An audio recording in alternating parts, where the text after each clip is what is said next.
With me today, we're gonna have a good time. You've convinced me. I'm ready to switch my account. Oh my gosh. Specific answer. They're learning quick. Can we Google it? Whatever. Okay. He's a quick study. There's so many words I want to say. Be careful. It is a love story, too. You bet it is. Fair. I wasn't done. Ask the questions that you think are silly. Thank you for joining. Bye.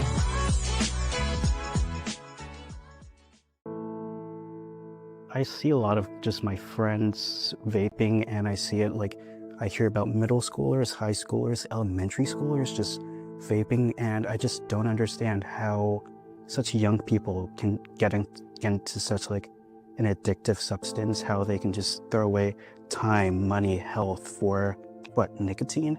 It really just doesn't make sense to me. And I feel like when I see my friends vaping and talking about how they spent this much money and how they've gone through this many vapes this week, just like really, it doesn't give me a positive outlook for them in the future if they can just get into such habits at such a young age.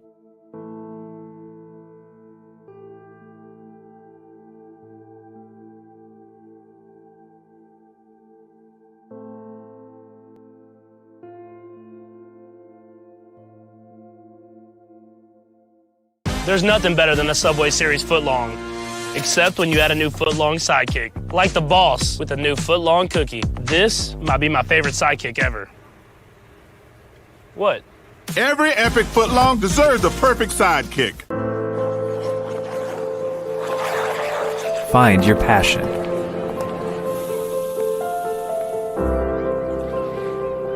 Find your people.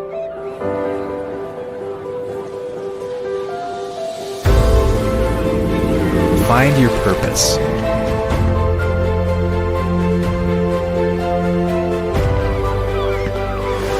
Find your superior.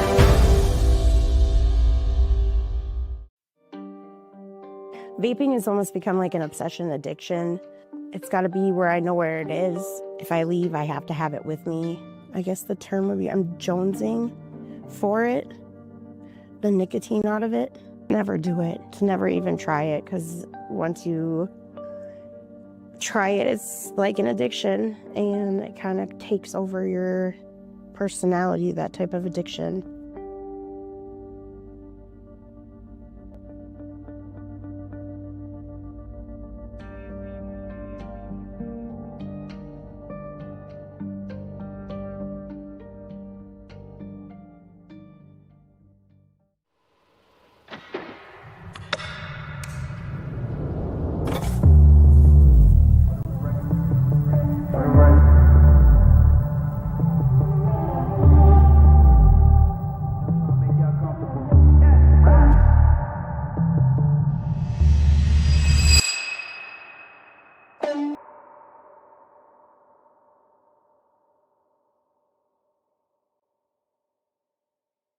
At Clyde Ironworks, every bite starts from scratch. Fried ravioli, golden and crisp, onion rings battered fresh and fried to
Jacket Hockey is on the air from Westman Arena on the campus of the University of Wisconsin-Superior, where tonight the Yellow Jackets are looking to make it 2 wins in a row as they play host to the University of Dubuque Spartans. Good evening, everybody, and welcome to the Yellow Jacket Hockey pregame show sponsored by National Bank of Commerce.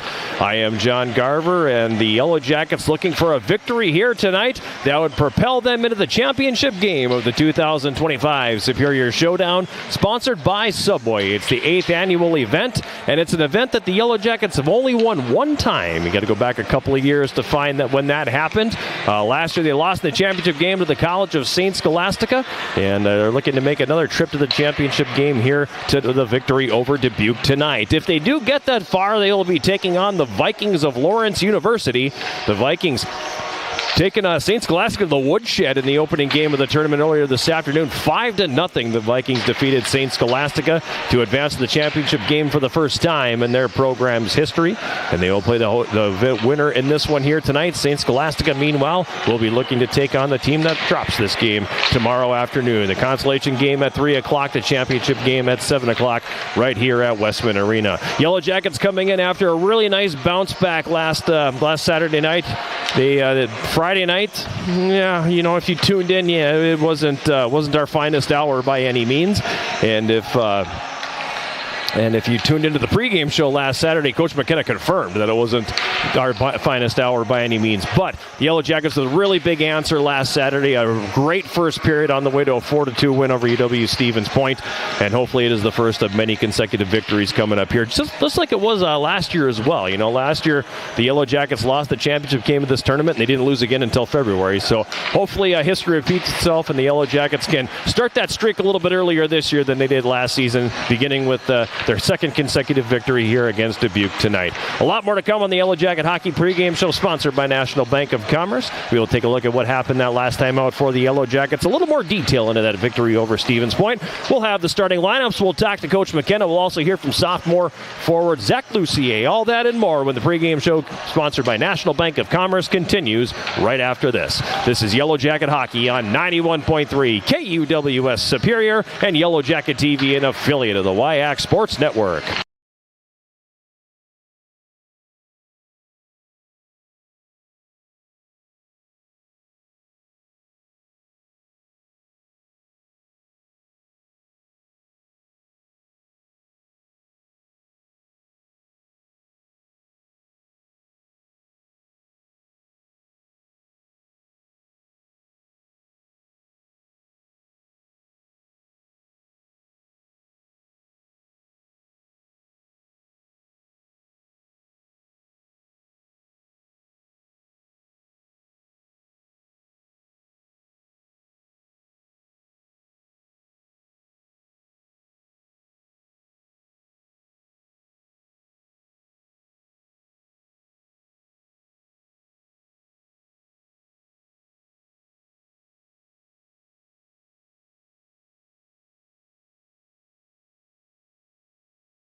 Last Saturday here at Westman Arena, the Yellow Jackets with a really nice bounce-back effort after getting beat up on Friday by Eau Claire 4-0. Yellow Jackets come out and defeat Stevens Point 4-2. Brilliant first period as the Yellow Jackets score 3 times, beginning at 7:23. Evan Axel's first of the year. Wrister from the left wing that got through some traffic and deflected past goaltender Alex Proctor. Daniel Roosevelt, the assist, it was 1-0. At 10:01 of the period, it went to 2-0 as Daniel Roosevelt scoring himself this time, doing a really nice job to pick up the puck on the right wing boards, get it to the front of the net, and do a little forehand backhand fake that beat goaltender Proctor for his third. And then at 18:19, it was Rupe Tuomioksa scoring his third goal this season. This might be the prettiest goal of the season thus far, as Zach Lucier got the Rupe, I should say, came in the offensive zone left wing, fitted across to Zach Lucier, who, by all accounts, I thought he was going to shoot the puck. And when he didn't, I was about to say he needed to shoot the puck, but what do I know? He fed a beautiful pass right back at the give and go with Rupe Tuomioksa, who had a wide open net for his third, and it was 3-0 Yellow Jackets after one. Owen Dean got the pointers on the board at 12:54 of the second period, redirecting a shot in front of the net for his second of the season to make it 3-1. But then Austin Paul scoring at 19:04 in the final minute of the second period, taking a pass from Chris Ishmael right between the circles, and he beats goaltender Proctor down low. That made it 4-1 after one. Hunter O'Brien scoring a power play goal from a shot well beyond the tops of the circles at 7:26 of the third period, and that made the final score 4-2. Yellow Jackets out shooting the Pointers 37-32 in the game. Unfortunately, they went 0 for 5 on the power play, and they come into this one here tonight having gone 0 for their last 17 with the man advantage, something that the Yellow Jackets will absolutely want to try to rectify as they move forward here into the month of December, and with conference games looming over the next couple of weekends. Meanwhile, Dubuque had a split last weekend as they split with Marion, winning at home 4-1 on Thursday before losing on Saturday by a score of 5-3. That victory on Thursday evening snapped a 5-game losing skid for the Spartans. Their one win prior to that game coming in the season opener when they defeated UW Stevens Point 3-2 in overtime in the opening game of their tournament to kick off the season. So a very nice victory for them, kind of one of those not trademark victories, but I guess benchmark win for them, a statement win for them. It was a really nice victory for them in the season opener, and they got back in the win column last week and looking for victory number 3 on their campaign here tonight.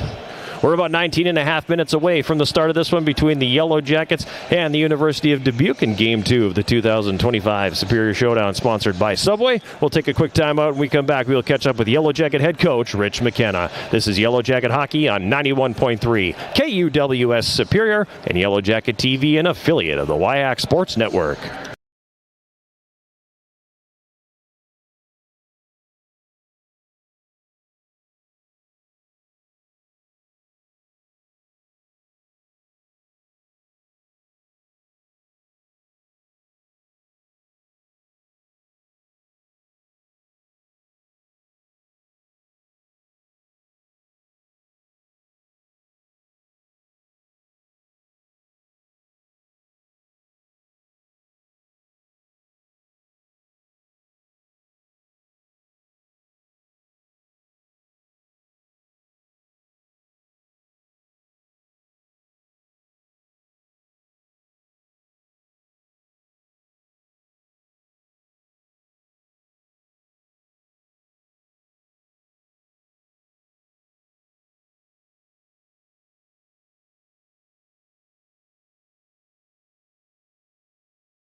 We're back on the Yellow Jacket Hockey pregame show, sponsored by National Bank of Commerce. Friday night, we're at Westman Arena in Superior. Yellow Jackets getting ready to take on the University of Dubuque in their first game of the 2025 Superior Showdown, sponsored by Subway. I am John Garver. We're joined by Yellow Jacket head coach Rich McKenna.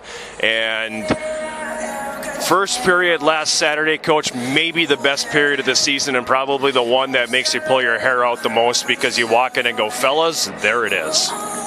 Yeah, it was a good response. Unfortunately, we needed a response, but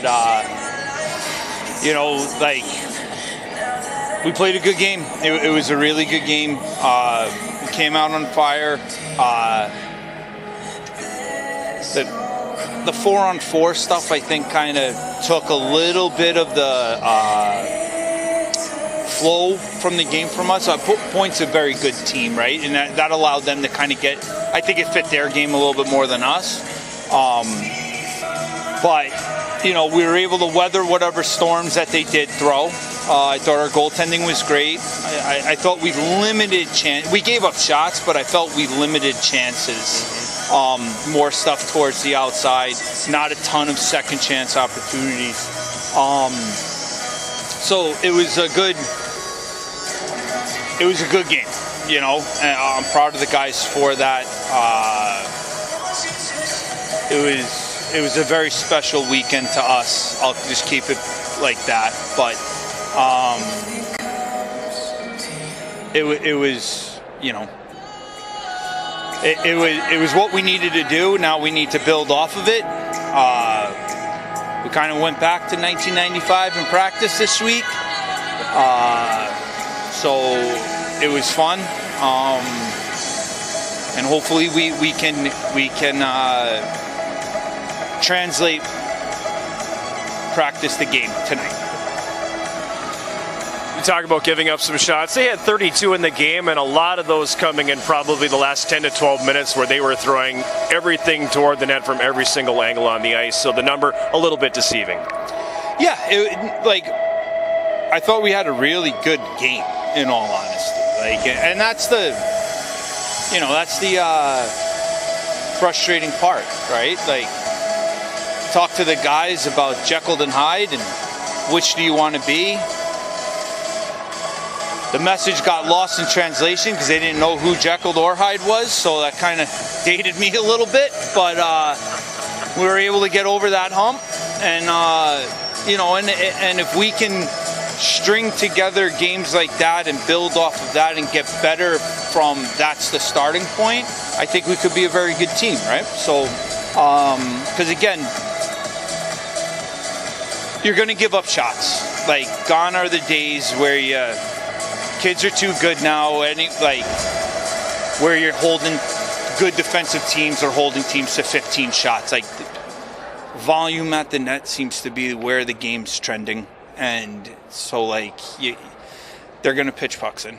So you just got to, to me, we value winning the nets and second chance opportunities. And we limited those. So,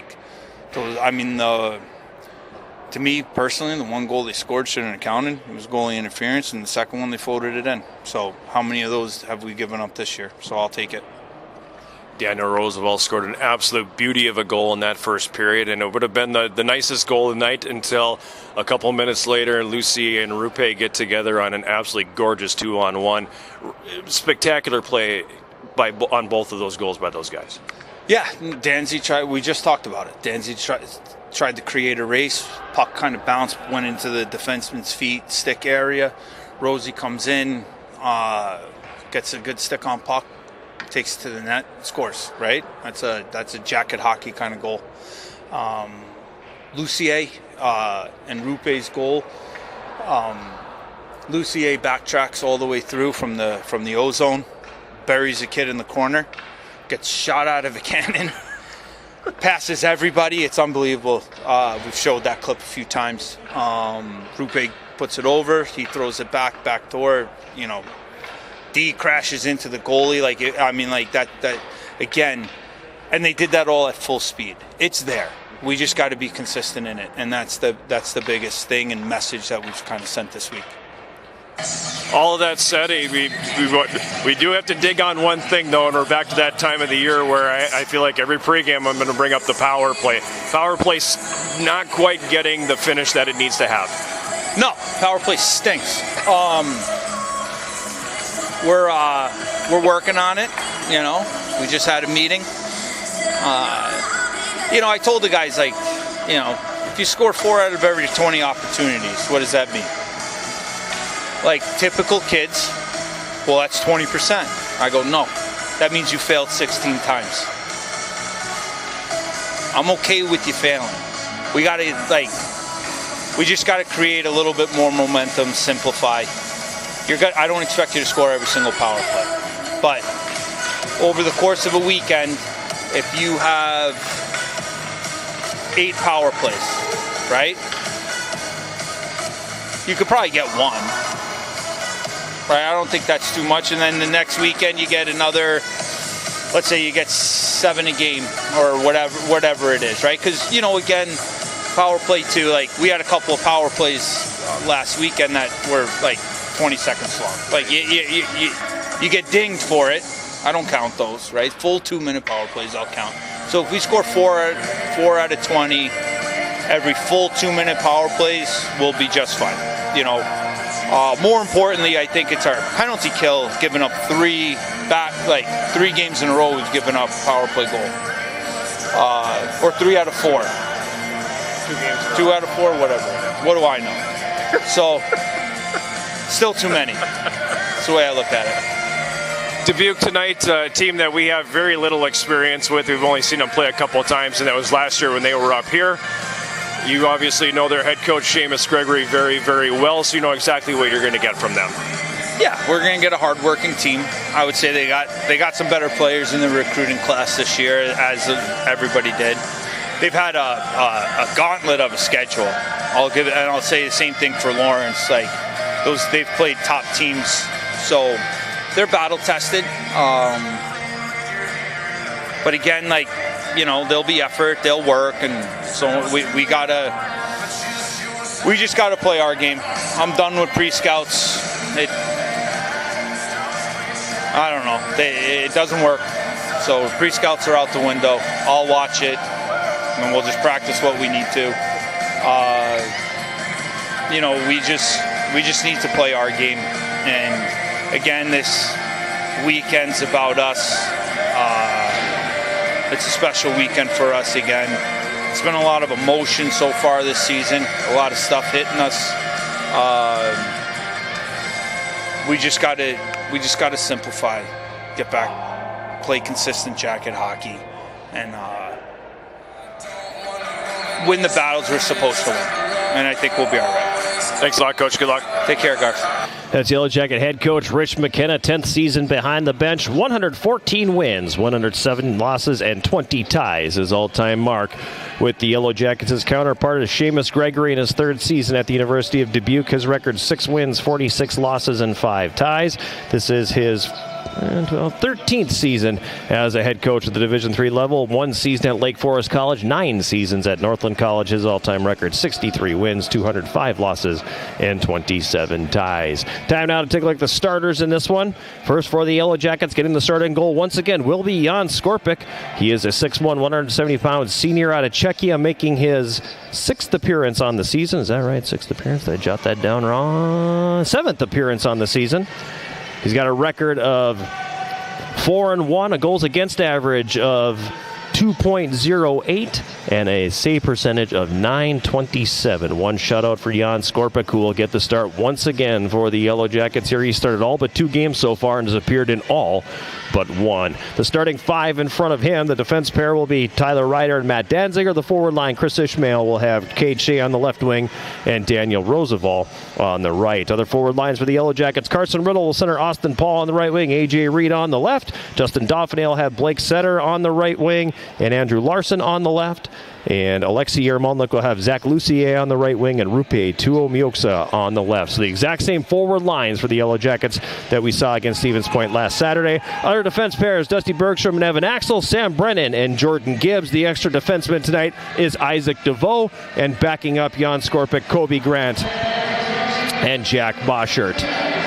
On the other side, it's going to be Dazza Mitchell getting the start at goal for the University of Dubuque. He's 2-3 on the season, making his 6th appearance, has a 3.36 goals against average and an .886 save percentage. The officials for tonight's game have been assigned by the Wisconsin Intercollegiate Athletic Conference. The referees are Andrew Liebert and Sean Hauser. The linesmen are Jace Friedlieb and Anthony Podominic. And those are this evening's starters in this one. We're about 6.5 minutes away from the start between the Yellow Jackets and the University of Dubuque Spartans. We'll take a break, and when we come back, we'll talk with sophomore forward Zach Lucier. This is Yellow Jacket Hockey on 91.3 KUWS Superior and Yellow Jacket TV, an affiliate of the WIAC Sports Network.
Zach, I want to say that maybe arguably prettiest goal of the season was the one that you and Rupe did last Saturday night here against Stevens Point. Take me through that play.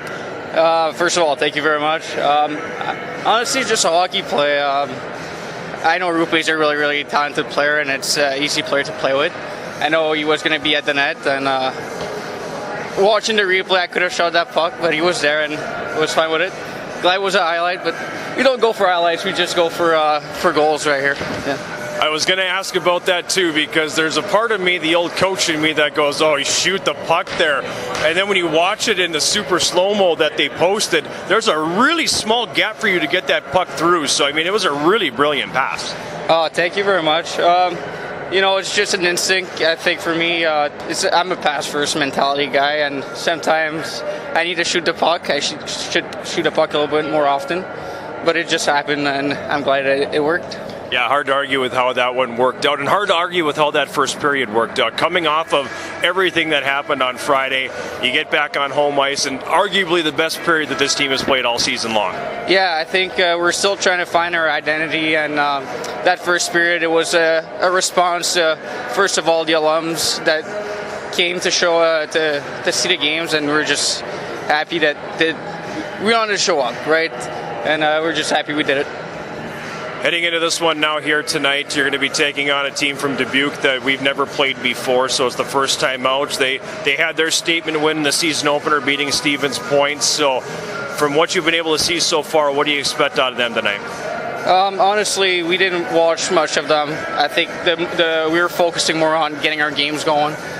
We just we know we can play Yellow Jacket hockey 60 minutes. That's the goal today, and we are going to focus on ourselves this weekend and not on other teams.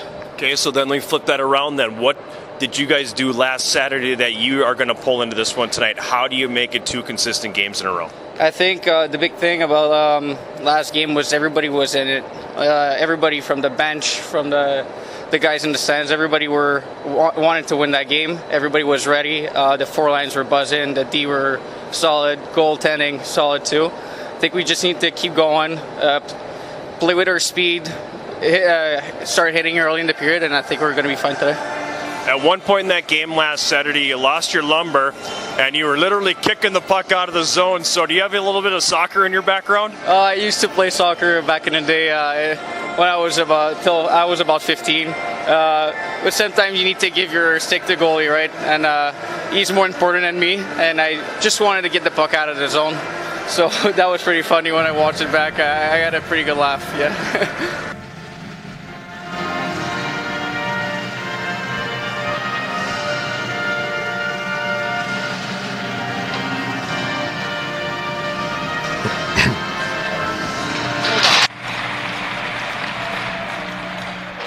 All right, the Star Spangled Banner has been played, and we are moments away from the start of this one between the Yellow Jackets and the University of Dubuque. It is the second game of the 2025 Superior Showdown, sponsored by Subway. The tournament beginning earlier this afternoon here at Westman Arena. Lawrence University punching its ticket to the championship game with a 5-0 victory over the College of St. Scholastica. If you would have asked me at the beginning of the tournament if I had that on my bingo card, I would have told you no, I do not have that one on the card. It was a very convincing game by Lawrence University in that victory over St. Scholastica. The winner of this one here advances to face the Vikings tomorrow here at Westman Arena, 7 o'clock face-off. And Coach McKenna obviously wanting his club to be the ones that advance to that point, but taking on a Dubuque team that, despite the record, like he said, they're 2-6 coming into this one, but they have played really difficult schedules thus far. They played UW-Stevens Point in the season opener, who was nationally ranked at the time. They lost to Aurora University, who is right now the number 2 team in the country. They got swept by St. Norbert College, who right now is the number 3 team in the country. They got swept by Trine, who currently is a top 10 team in the country. So they've had some very stiff tests in the early going. Jan Skorpik defending the goal, 2 hour left. Yellow Jackets will be going left to right here in the opening period, and we are underway from Westman Arena. The opening face-off is sponsored by Barker's Island Inn, Northern Wisconsin's Island Getaway. The puck is in the Dubuque zone. On the left wing boards, Jesse English has it here. He'll pass that ahead now for Charlie Aston, who dumps it down into Yellow Jacket territory. Giving chase now. Tyler Ryder gets knocked into the end boards and loses a handle on that puck. They come up toward the blue line now. Roosevelt picks it up for the Jackets and feeds it ahead for Cade Shea. Shea on the right wing has it swept off his stick. Shea's able to catch up to it and goes behind the net with it here now. Roosevelt to the left wing corner. Roosevelt gives down low for Chris Ishmael. Ishmael centering pass. It's going to come right up the slot and back the other way now. Charlie Ashton here. Ashton for Dubuque, turning it over at the Yellow Jacket blue line. Crossing the red on the right side and flipping it in is Evan Axel. Now Gavin Listback behind the goal for Dubuque.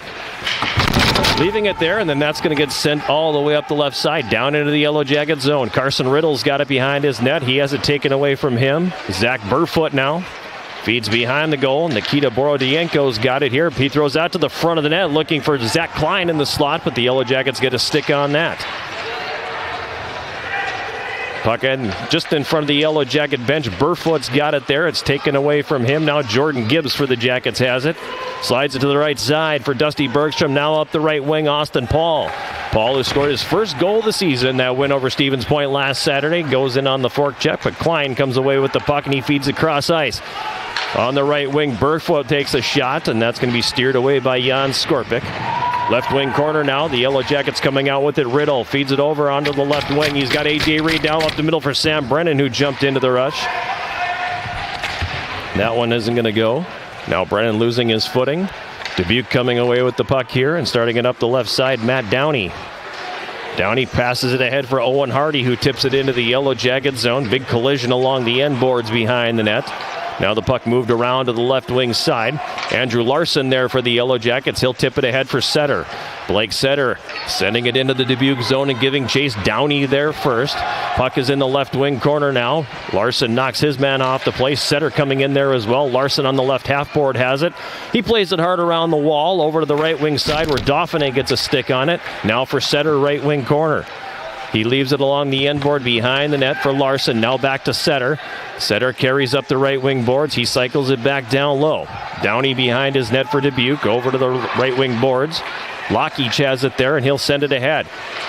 Up ice is Jacober. The shot. The save is made. Rebound picked up and scooped on the right wing. This is Dauphiné. Takes the check and gets it ahead for Larson. Larson over the line. Fires from the top of the right circle, and the save is going to be made by goaltender Dazza Mitchell. Yeah, we get a first stoppage in play here tonight. 17:04 remaining here, opening period. Yellow Jackets and Dubuque scoreless from Westman Arena in Superior. John Garver with you here. Happy to have you with us on this Black Friday, Thanksgiving Friday, however you want to word it. Dubuque controlling the faceoff. They get it out into the neutral zone now on the right wing. Kelsey Willett carries down behind the net. He's relieved of the puck by Dusty Bergstrom. That thing rides the top of the glass. Held into the Yellow Jacket zone, is free behind the net now. Axel with the poke check there. In to help out and pick it up is Yarmolnik. Alexei Yarmolnik carries up the right side, gets it into the neutral zone. Rupe Tuomioksa wanted to push that up the right wing boards for Lucier, but that doesn't go. Now it's Bergstrom in the neutral zone for the Yellow Jackets across the red. He sends it in. It's going to come hard around the right wing boards. Good collision there as Lucier takes his man off the play. Dubuque clears it into the neutral zone. Yellow Jackets, Lucier had it, then lost it. Now it's going to be played back down into Yellow Jacket territory. That'll come the distance. And we're going to get an icing call on Dubuque with 16:09 to play here in this first period. Shots currently 2-1 favoring Dubuque. We have no score.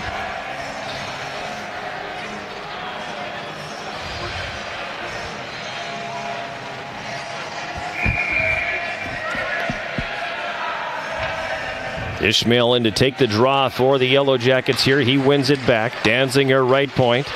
Takes the shot through traffic. It's tipped and never does get to the net. Right wing corner, Yellow Jacket zone. Ishmael had it, then lost it. It's played up the left wing boards. Danziger pinches way down to hold the zone. Comes around behind the Dubuque net to the left wing corner. Knocked down by Ishmael. Up to the left point, Ryder. Now Roosevelt left corner. Shea in the left circle. Up top. It's going to hop over the stick of Danziger at the right point. He pushes it down the boards now, and Shea has it there. Shea pinned to the boards. In to help out here, Ishmael. Also in there, Roosevelt. Puck squirts free. In the high slot now, this is Ryder skating it over to the left side. Takes the shot. The save made there by Mitchell. Rebound scooped up here. Dubuque clears it to the neutral zone. Danziger's got it for the Yellow Jackets, and he'll play it back to his own line. Now Danziger up the right wing. Ishmael tips it in. And in Coles giving chase. The Yellow Jackets, Reed breaks it up on the forecheck. Austin Paul falling down on the forecheck, and back the other way, Klein for Dubuque. He's knocked off the play, but gets the puck rink wide onto the right wing where it's dumped into the Yellow Jacket zone. As we pass the 5-minute mark of this first period, no score between the Yellow Jackets and Dubuque.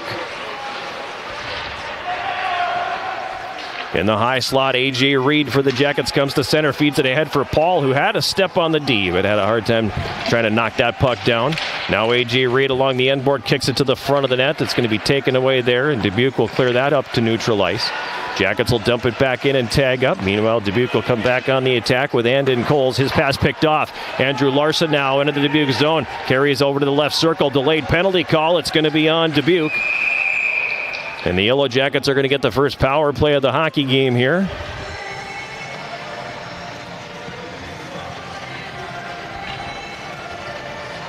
Both referees had the arms up on that play. 5:38 will be the time of the penalty.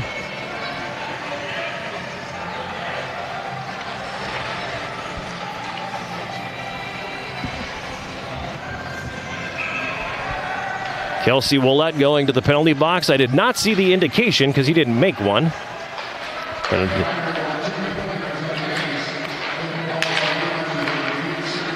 Right side of the net, Ishmael up top, Ryder over to Axel, left circle, and his shot got blocked. First power play of the game here for the Yellow Jackets. This power play sponsored by Superior Water, Light, and Power. Clean, reliable, Superior. That's SWLP as Ryder comes out from behind his net, passes to the right wing. Ishmael dropping it back for Ryder in the neutral zone. Back up the right wing again. Axel's got it there, and he dumps it into the Dubuque zone. Dauphiné ties up his man behind that. Axel right corner has it here. Now to Roosevelt right wing side. Roosevelt up top. Ishmael right point. Walks it. Takes the wrist shot. Save made by Mitchell. Kicks the rebound to the right circle. Roosevelt's got it. Up top for Ryder. Back to Roosevelt. Ishmael right side of the net. Right half board. Roosevelt. Right point Ryder. Walks it to the middle. Back to Roosevelt again. He coughs it up now. 2-on-1 shorthanded back the other way. This is Jacober across the line. Takes the shot. Save made by Skorpic. And now Roosevelt is going to play that back out into the neutral zone. 45 seconds left in the Yellow Jacket power play here. As it comes all the way back down behind Jan Skorpic. So Roosevelt losing his footing in the puck, creating an odd man rush shorthanded. Riddle up the left wing into the Dubuque zone. Riddle throws that back up to the blue line. Jordan Gibbs over to the right point for Brennan. He and Gibbs trade places now. Brennan stick handling. Slides it to the left corner for Yarmolnik. Back up top, Gibbs. Riddle in the right circle now. Riddle takes the shot. He misses high and wide. Puck kicks up to the left point. Gibbs able to hold the zone. Gets it deep. I think Jackets were all peeling out like they were going to have to tag up. And now the puck does finally come out of the zone as the final seconds are going to tick off the penalty. Penalized player out of the box while Gibbs leads the rush. Comes up the slot. Fires! And Mitchell makes the save. Rebound is right there. A shot. That's going to be stopped as well. And then we get the whistle as the goaltender Daza Mitchell loses his goalie mask. So we're going to get a face-off here in the Dubuque zone.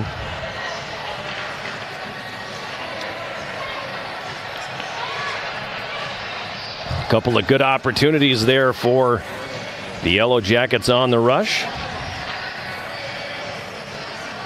Jackets 0 for 1 on the power play now, which means we are now 0 for 18. 0 for our last 18 with the man advantage. Got to go all the way back almost 3 weeks ago when the Yellow Jackets were at St. Olaf to find the last time they capitalized with a power play here.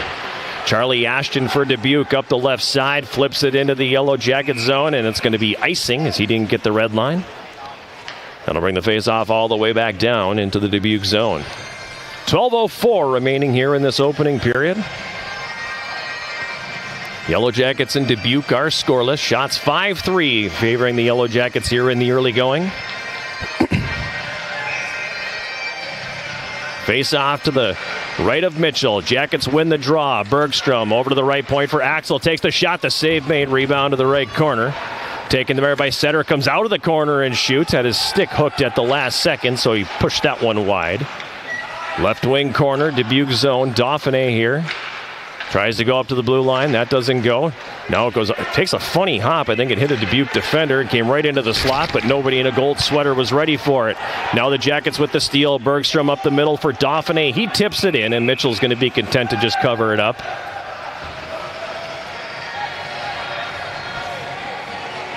And Cole's coming in and delivering a cross check to the right hip of Justin Dauphiné.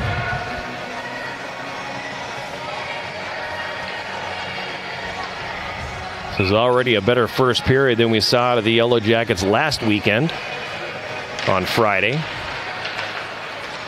Face-off controlled by Dubuque, and they'll throw it the distance. Jackets will have to catch up to it here with Danziger behind his net. Danziger for the Yellow Jackets throws it ahead on the right wing, out of the reach of everybody. Tuo Mioksa negates the icing with his speed. Comes out with the left corner now. Up top, left point, DeVoe. Shot tipped in front, and the save made by Mitchell. Rebound picked up by the Spartans, and they clear. Puck is down in the Yellow Jacket zone. Danziger gets there.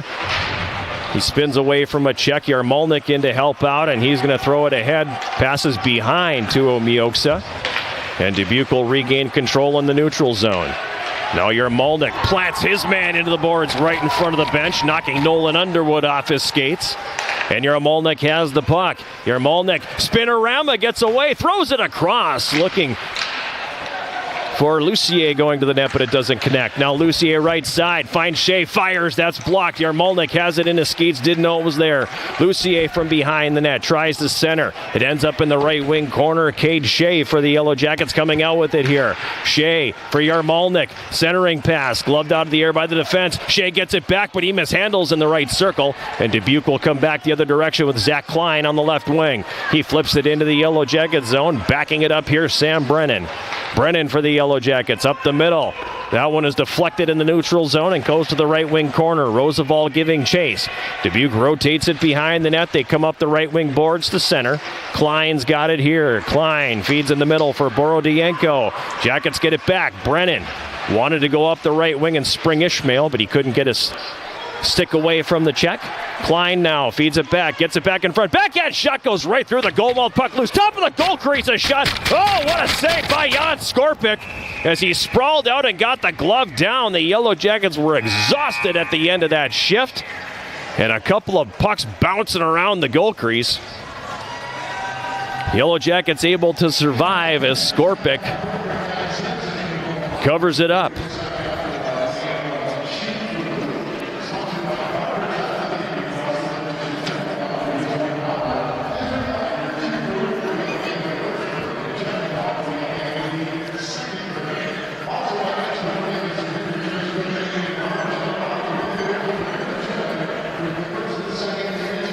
Have you downloaded Swarm Central, the official rewards and loyalty app of the Yellow Jackets? Get started today. Receive 200 points for registering, 200 more for downloading the app. Redeem your points for cool prizes in the Swarm Central store. Find Swarm Central in the Apple and Google stores today. For the 10th year in a row, Yellow Jacket Hockey and Bills Distributing are partnering to benefit Folds of Honor.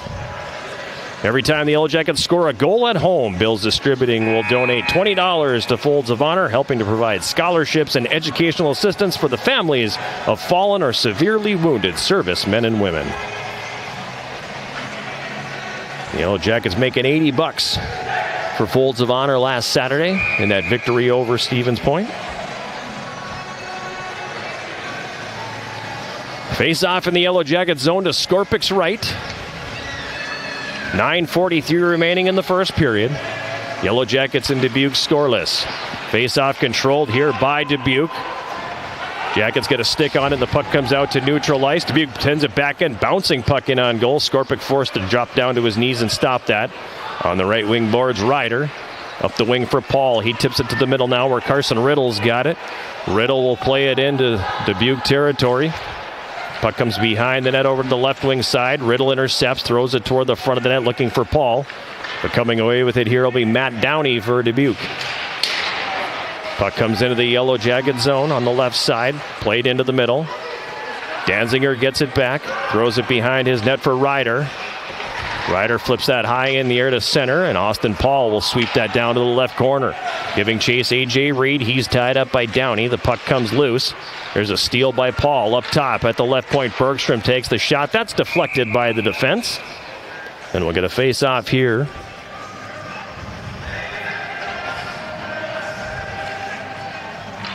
In the Dubuque zone, 8:48 remaining in this first period. Yellow Jackets and Dubuque scoreless. Dauphiné in to take the draw for the Jackets against Borodienko. It ends up behind the Dubuque net now. Zielinski picks it up. Flips that to neutral ice. Axel plays it forward with the glove. Dubuque touches up. Hand pass is negated. Larson left wing, rink wide on the right for Setter. He dumps it in and gets absolutely flattened by Jesse English. Good check there by the Dubuque defender. Burfoot on the right wing. Moves it ahead for Borodienko. Now for Klein left side. Borodienko left circle. Takes the shot. Stick save made by Skorpic. Klein picks it up. Feeds it up to the right point. Shot taken there by Lissaback goes over the top of the goal. Bergstrom behind his net for the Jackets. Nifty stick handling move. Then slides it up the right wing. Setter for Dauphiné. 2-on-1 with the Jackets. Hurry. Dauphiné gets it around the one defender, then loses the puck at the last minute. He dangled around a defender. Had Larson going to the net, but lost the puck right at the top of the goal crease. Jordan Gibbs for the Jackets now. Starts it up the left wing, and then loses the puck. Brennan behind his net. Up the right wing for Lucier. Wanted Yarmalnik, but that doesn't go, and Dubuque sends it back in. Brennan for the Yellow Jackets ahead for Rupe. Tuo Mioksa to center. Tuo Mioksa over the line. Left circle. Carries behind the net. Tried to center, but it hit a skate. Now in the left wing corner. It's come back in the other way.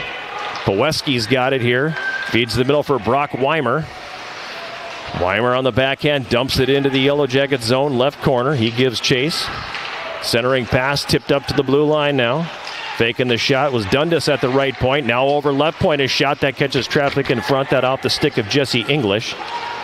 Yarmalnik for the Yellow Jackets has it. Flips it high in the air out to the neutral zone. Glove down there by Dundas. Passes over to the left wing for Ashton, who dumps it in. Behind the Yellow Jacket net, Brennan sends it ahead for Lucier at center now. He gets across the line. Right circle, a shot. Stick save made by Mitchell. Left wing corner now. Shea was battling for it. It gets away from him. Comes back up into the high slot. Lucier shot tipped in front by Cade Shea, and that just misses wide. On the right wing board now, Ishmael had it, then lost it. It's going to be flipped back down into Yellow Jacket territory. Now quickly back the other direction. Roosevelt up the left wing. Roosevelt carries down to the left corner in the Dubuque zone. Roosevelt gives it down low. Shea is tied up. Roosevelt in to help out. Now Ishmael's got it. He pokes it right back into the pile. Working it free is Roosevelt. Roosevelt up top. Danziger pulls, fires, save made, rebound on the doorstep. That one is stopped as well. Roosevelt didn't get good wood on that rebound shot. Mitchell with a pair of saves. In the right wing corner, Dubuque zone. Ishmael on the right half board. Has it taken away from him. Puck is dug out of the pile by Nolan Underwood, and he'll start Wentworth back the other way. Wentworth dumps it in. Dubuque will start a line change here as Isaac DeVoe circles behind his net, loses the puck, and then passes it all the way back over to the left side for Danziger. Now picking it up, Carson Riddle circles behind his goal. Tries to poke it away from one man. It comes right out front. Centering feed, and they score on the doorstep. Zach Burfoot gets the pass from Borodayenko. Dubuque takes advantage of the Yellow Jacket turnover, and they have the 1-0 lead.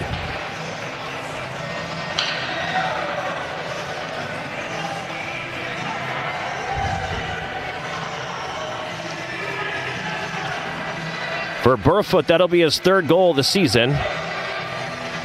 Borodayenko will get one assist. I'll wait for the second one. That was just a bad play behind the Yellow Jacket net, and they got outsmarted in front of their own net. And Dubuque draws first blood. The goal for the University of Dubuque was number 13, Zach Burfoot. He got an assist from number 17, Nikita Borodayenko, and number 4, Zach Klein. That's Burfoot from Borodayenko and Klein. That goal coming at 14:36. So 14:36, the time of the goal. And Dubuque taking the ensuing faceoff and going right back down the ice on the Yellow Jackets there. So not something we've seen a lot here where the Yellow Jackets don't score first. Just the third time this season they're 0-1-1 when they give up that first goal. Puck is in the Dubuque zone, right wing corner. Jackets trailing 1-0 here at Westman Arena on Friday night. Larson plays it down the boards. Now up to Bergstrom, left point. Setter in to help out, but he couldn't hold the zone. It comes back to neutral. And a 2-on-1 for Dubuque again now as they cross the Yellow Jacket line. They drop it off, centering feet out front. The shot, the save made by Skorpic. And the rebound picked up here by Setter. His pass picked off in the neutral zone as Jacober comes back the other way, but the Jackets break it up. Now Larson heading up to center. On the right wing, Andrew Larson dumps it into the Dubuque zone. Jackets playing with fire here. Out shooting Dubuque 11-9, but the quality chances definitely going the way of the visitors here. At center, this is Owen Hardy. Feeds it over onto the right wing. Poweski taken off the play by Brennan. Dauphiné comes in and picks up the puck, and he'll start the Jackets back to center. Justin Dauphiné, the junior from Valcuron, Ontario. Centers from the left board. That's intercepted. And back the other way now comes Dubuque. On the left side, Downey flips it in.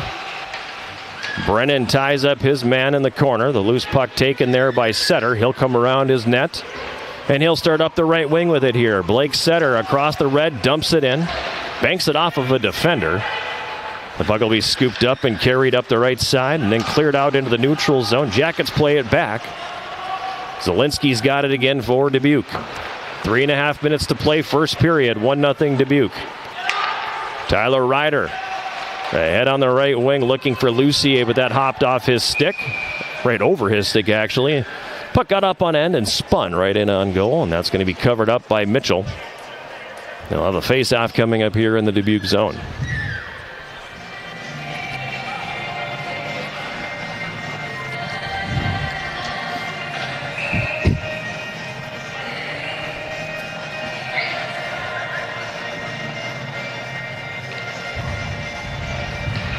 Ishmael wins the face-off, but Dubuque comes away with the puck, and they're going to flip it out into the neutral zone. Tyler Ryder backing it up here. Passes it up the left wing, and Cade Shea tips it into Dubuque territory.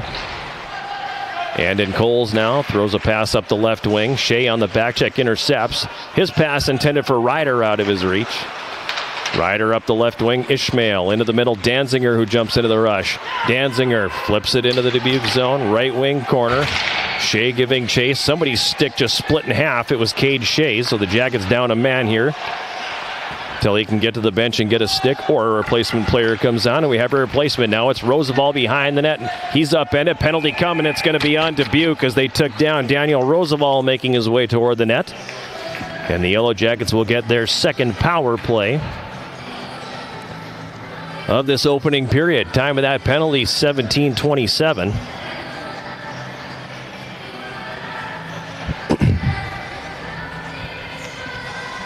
And Coles, the guilty party, tripping the call.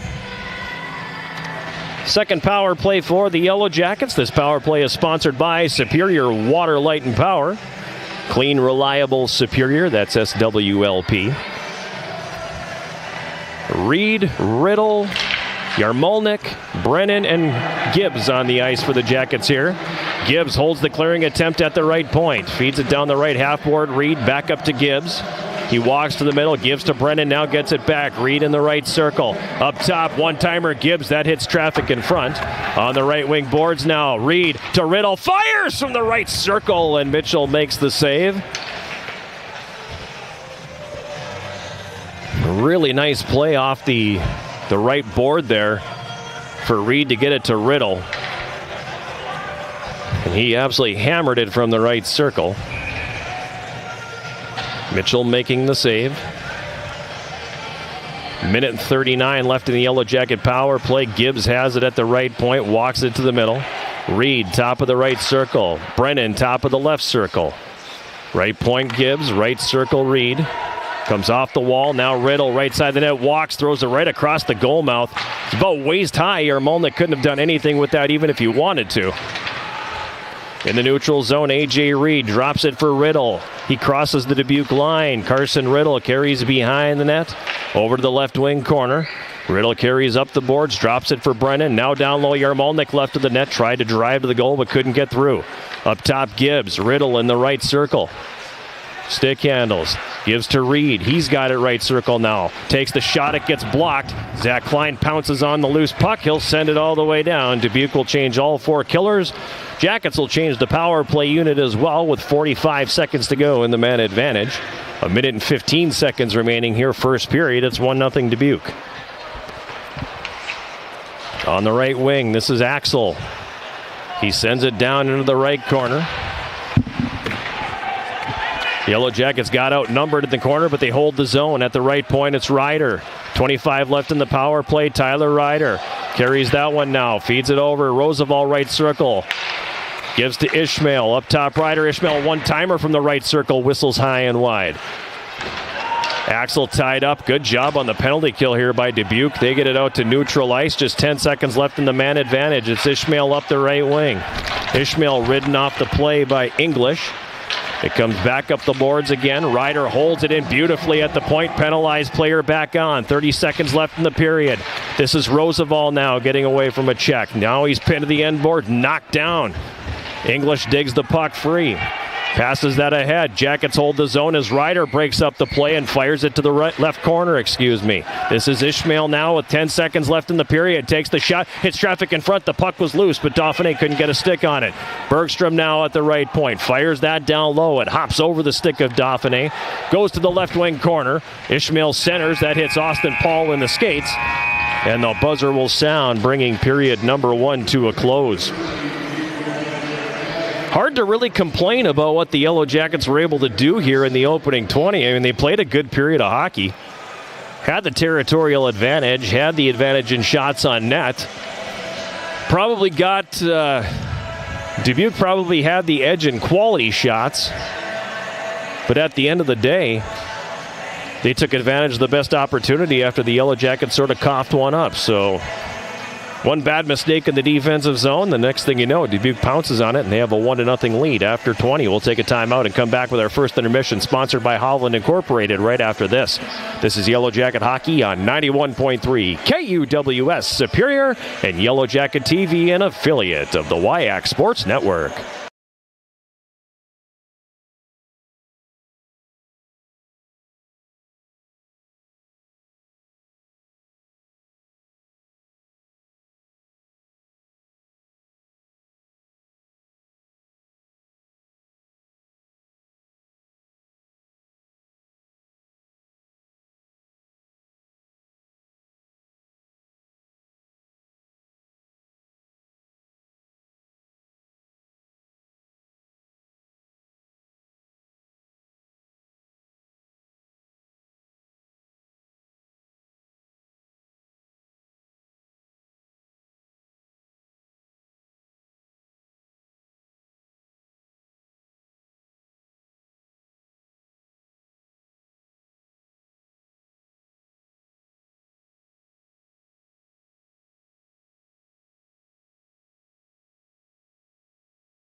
We're back here at Westman Arena. It's our first intermission, and as always, the first intermission is sponsored by Hovland Incorporated. The Yellow Jackets trailing the University of Dubuque 1-0 after 20 minutes. Shots on goal in the period favoring the Yellow Jackets at 13-9, and if I'm being honest, pretty good period of hockey. I thought the Jackets played a really good frame there. Unfortunately, Dubuque probably had the better of the quality scoring opportunities, and frankly, they took advantage of the one opportunity that the Jackets really gave them in the defensive zone. It was Carson Riddle who had the puck behind his net, tried to kind of stick handle through a defender who was behind the net. He wanted to come out the right side with it and suddenly realized that he really didn't have anywhere to go. Curled it back behind the goal, and he had a guy closing in on him there, and when he tried to flip the puck around him, actually ended up having it broken up there, and Dubuque capitalizing on that. They find Zach Burfoot in front, and he scores at 14:34, his third goal this season. Zach Klein and Nikita Borodienko getting the assists on that goal, and that made it 1-0 Dubuque. That's where we stand after 20 minutes of play. Penalties in the game so far. Dubuque has taken 2 penalties for 4 minutes. Yellow Jackets 0 for 2 on the power play. They did have 3 power play shots on net, but the power play again You heard Coach McKenna talk about it a little bit in the pregame show that we got to find a way to make that power play start to score some goals. They haven't scored since the St. Olaf game, which is the third game of the season. And we are, we're sitting here in game number 8. So it's been 4+ games now since the Jackets have capitalized on the power play. And if you do the math, that is now 19 consecutive man advantage opportunities where the Yellow Jackets have failed to capitalize. So the power play at some point here, despite the good puck movement, despite the good looks that we've seen over the last few games, just isn't getting it done. So hopefully they can figure out a way to capitalize on some of those opportunities.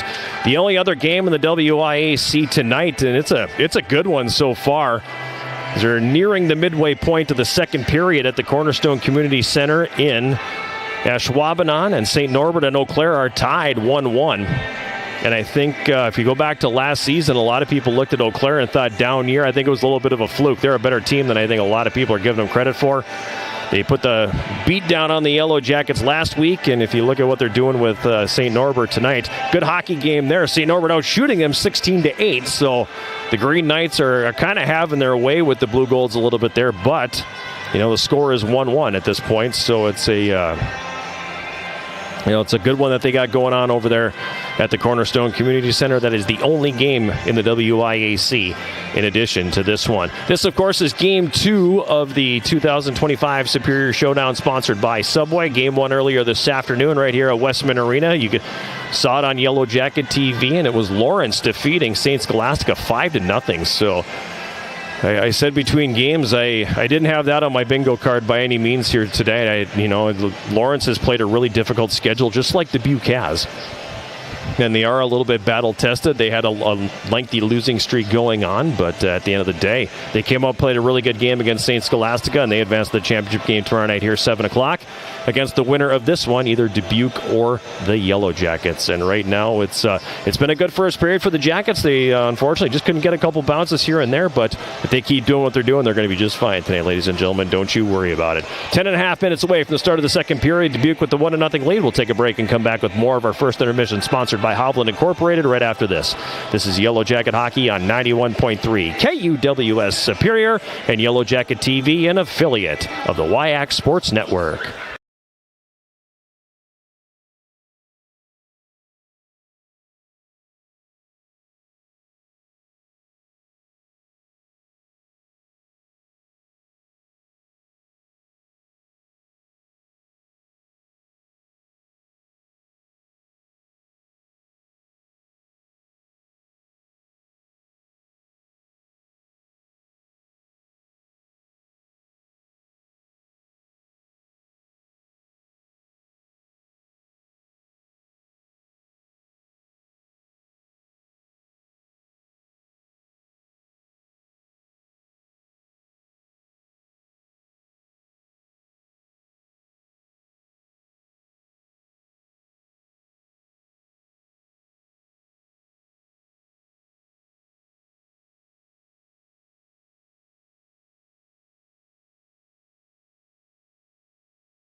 We're back here at Westman Arena, about 8.5 minutes away from the start of period number 2. The Yellow Jackets trailing the University of Dubuque by a score of 1-0 after 20. Zach Burfoot getting the goal for Dubuque at 14:36 of period number 1. Elsewhere around the WIAC, we just mentioned St. Norbert and UW Eau Claire are tied at 1. Trying to figure out why we cannot get connected to the internet here. So we can check in on some other stuff. There we go.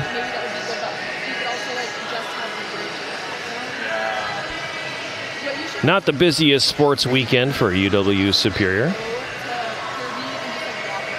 A few games earlier this week, but not a lot going on. This is the only Yellow Jacket sporting event tonight. Tomorrow, men's basketball will be at the Mertz for a 1 o'clock tip against Loras College. Head coach Greg Polkowski and his Charges looking for their first victory on the season. Women's hockey is on the road tomorrow night. They will be at number 7 St. Norbert. That's a 7 o'clock face-off in De Pere. Second game of that series will be Sunday at 2 p.m. So the Yellow Jacket women, who have also played some tough teams here in the early going this season, will be facing a pretty stiff test this weekend on the road as they travel to take on St. Norbert College and a pair at the Cornerstone Community Center. And then, of course, the Yellow Jacket men's hockey team at some point tomorrow. That's a TBA on the schedule right now. A victory tonight, and they will be at 7:05 here. 6:30 pregame show taking on Lawrence. If they do not pull out a victory here this evening, then it'll be a 3 o'clock start tomorrow. 2:30 pregame show, and they will take on the College of St. Scholastica. As we mentioned in the previous segment, St. Scholastica falling to Lawrence in the opening game of the Superior Showdown. Final score in that one was 5-0. 5 different goal scorers for Lawrence in the game. It was this event was started in 2017. This is the 8th annual. Take away the COVID year when no games were being played or anything, and Yellow Jackets have only won this thing one time. That came back in 2023. St. Scholastica was the champion last year. 2023 it was the Yellow Jackets. In 2022, in 2021 I believe was Marion. 2019 was Trinity, and then in 2018 and 2017. Both years there was Marion. So for a while there we joked that it was the Marion Invitational because they were... We joked it was the Marion Invitational because they were the team that won 4 of the first 5.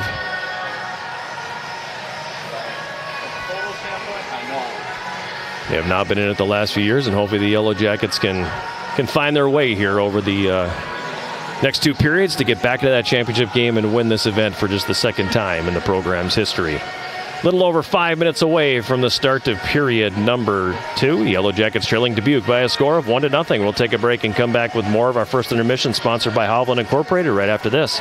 This is Yellow Jacket Hockey on 91.3 KUWS Superior and Yellow Jacket TV, an affiliate of the WIAC Sports Network.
Arena, just under 3 minutes away from the start of period number 2. The Yellow Jackets trailing the University of Dubuque 1-0 after the opening period. Shots favoring the Yellow Jackets at 13-9. Had a couple really good opportunities, but by and large, they again had a lot of stuff from the outside. But you go back to what we saw last Friday, what we saw the Friday before here against St. Scholastica. This was a way better effort.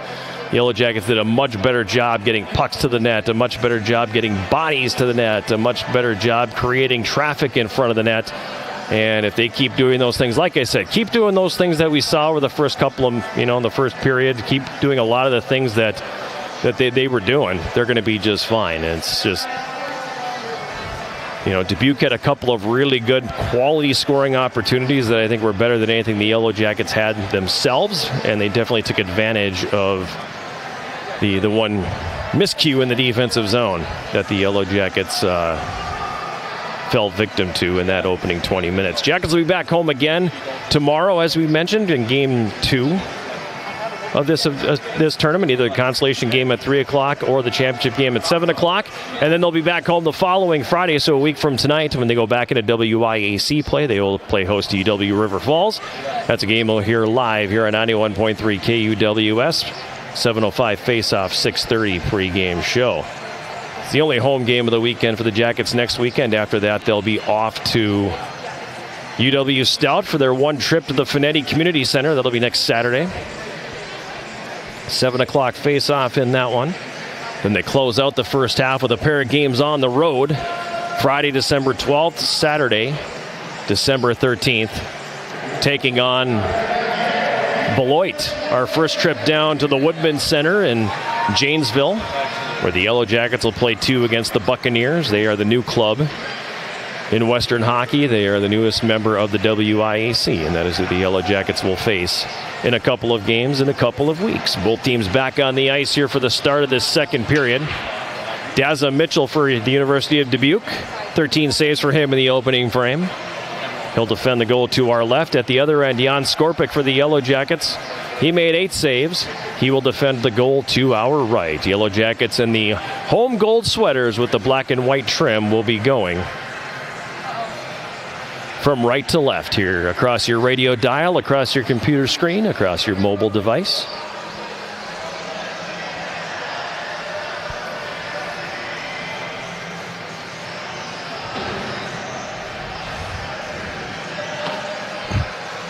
Brock Weimer will step in and take the draw for Dubuque. He'll do the honors with Carson Riddle.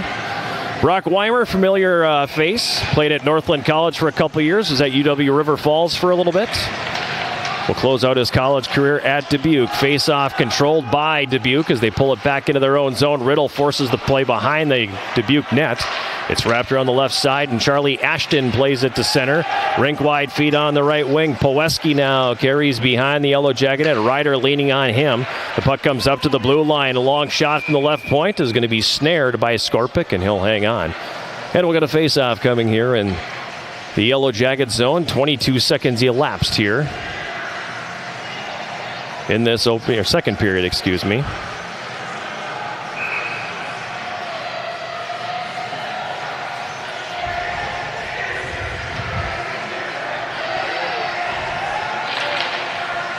Puck pushed over to the left wing board. Now digging it out is Ishmael. He gives behind the net for Danziger. Up the left side for Shea. He tipped it out. Dubuque will play it right back in. Now Danzinger's got it behind his net. Over to the right wing side for Ryder. His pass up the right wing boards is broken up. Shea plays it in. They have to tag up as Roosevelt was in behind the play. Or ahead of the play, I should say. And Dubuque will come back the other direction and flip it in. Left wing corner, Yellow Jacket zone. Now behind the net, this is Ryder. Ryder flips that one high in the air, knocked down with the glove. Jackets overskate it in the neutral zone, then a swing and a miss by Shea. And Dubuque will come back the other direction. They play it behind the Yellow Jacket net. Lock each. Jackets get back the other direction quickly, however, and Roosevelt dumps it in. Kind of a flat first 90 seconds here of this second period. As moving it to center now is Lockheach across the Yellow Jacket line. A shot that goes over the top of the net. Up the left wing now, Larson for the Yellow Jackets carries it to center. Larson across the Dubuque line. Larson gets hacked on as he takes the shot, and that's going to go wide of the mark. He was just about to load up the wrister when the stick came in and caught the hands. Now behind the net, Setter shakes off the check. Up top left point, Brennan. He stick handles and throws it toward the net. That one goes deflected in front, goes off the face mask of the goaltender Mitchell. And now Dubuque will play it back the other direction. Setter hobbled as he goes to the bench. Meanwhile, back the other way come the Yellow Jackets. Axel's pass tipped by Larson. That's going to come off the boards in on goal.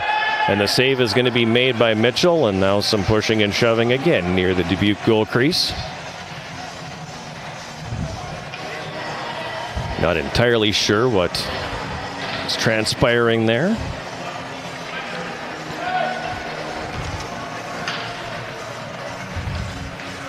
No harm, no foul, however.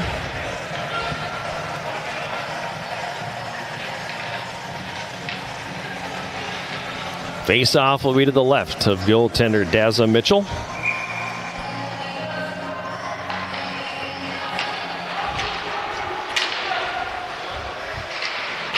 Clearing attempt knocked down on the left wing by Lucier. Now he carries back to the left corner and he gets muscled off the play. Yarmolnik gets knocked down. Physical play picking up here in the early stages of the second period. DeVoe's pass in his own zone gets tipped away by the forecheck. Penalty coming. It's going to be on the Yellow Jackets here. And it's going to be a power play coming here for Dubuque early in the second period. It's going to be Isaac DeVoe going to the penalty box. Interference the call. First power play coming for Dubuque.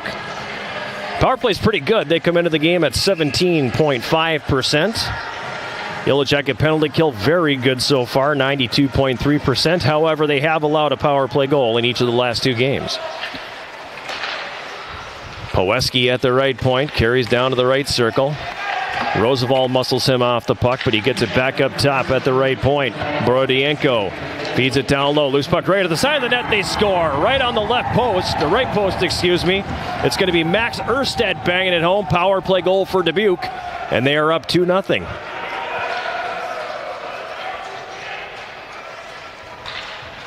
Time of that goal, 2:47. So it took just 18 seconds for Dubuque to capitalize on the power play. I believe it was Erstedt who's going to get the goal. I'll wait for the official announcer just to make sure I saw that correctly. At any rate, the Jackets got some work to do here.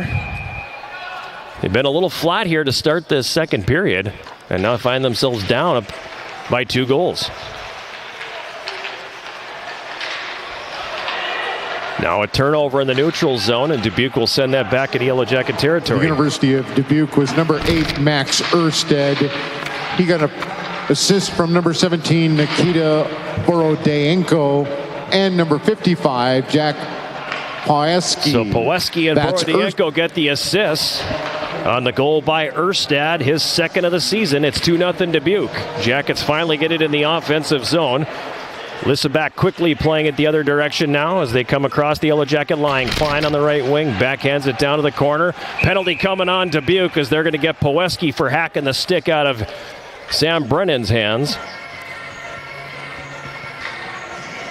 And this is that moment here where the Yellow Jacket power play needs to actually show up at some point. As we've mentioned ad nauseum, 0 for their last 19. Time of this one, 3:28. Slashing on Poweski. Third power play for the Yellow Jackets.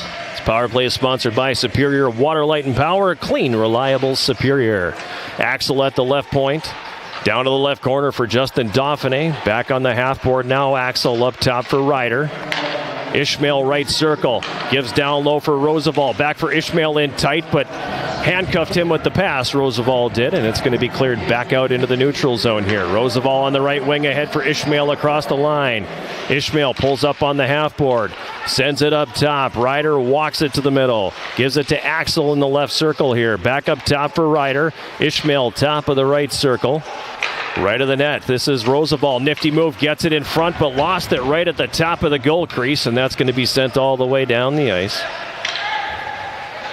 Tyler Ryder picks it up behind his net now and picks up speed. Ryder to center. Jersey flapping in the breeze as he dishes it to the right wing. Riddle fires and the save made by Mitchell. Riddle gets it back up top for Brennan. Back to Riddle in the right circle. Saucer pass up top. Brennan a one-timer. That hits traffic in front. And that's going to be cleared to neutral, but Gibbs gloves it out of the air now. Gibbs loses the handle on that, and it's going to be cleared back the other way. Across the Yellow Jacket line. Jacobra with a shot. Save is made. Rebound was right there, but Brennan gets a stick on it.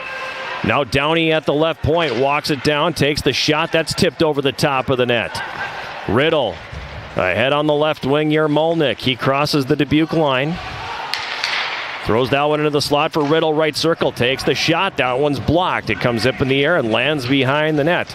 Seen a lot of really high pucks today that'll get deflected or get a block or something, shoot way up in the air. 20 seconds left in the power play here as Jordan Gibbs carries it to center. Over to the right side, Brennan. That's going to be taken away, and it's going to be cleared all the way down the ice. As Zielinski sends it the distance, final seconds tick off, so the power play now 0 for 3 tonight. 0 for its last 20 here. As Bergstrom carries up the left wing boards and sends it in. Loose puck left corner. Pass back up the wing, and Dubuque carries it to center. Poweski dumps it into the Yellow Jacket zone. Skorpic wraps that one around, and Ishmael's got it on the left wing. Ishmael now across the line, gives to Shea left circle. His shot tipped, and that's going to end up going over the glass. And into the netting, and we're going to get a face-off here in Dubuque territory with 14:04 remaining here in the second period. 2-0 Dubuque.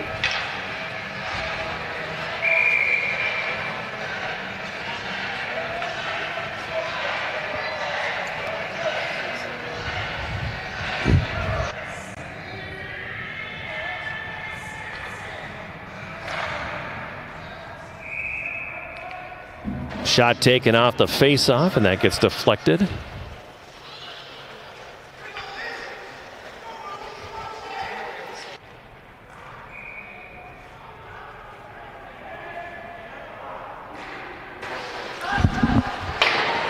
Dubuque controlling the face-off. Lissaback clears it to the neutral zone. Ryder able to break up the play. And now Roosevelt on the right wing, carries into the Dubuque zone. Roosevelt shifts to his right, pulls up in the right wing corner, then gets thrown off the puck. Was able to knock down the clearing attempt, in it, even if it was inadvertent. Ishmael gets it up top. Axel, right point. Ryder, left point. Throws it down low. Roosevelt left wing corner now. Roosevelt circles behind. Wraparound attempt goes right through the goal mouth, and then it's going to be picked up. And Burfoot for Dubuque. Throws that one ahead to center. Now Shea. Stripped of the puck at neutral. Burfoot across the line. Takes the shot. He misses that wide. On the left wing, Borodienko's there, and he'll wrap it hard around the boards.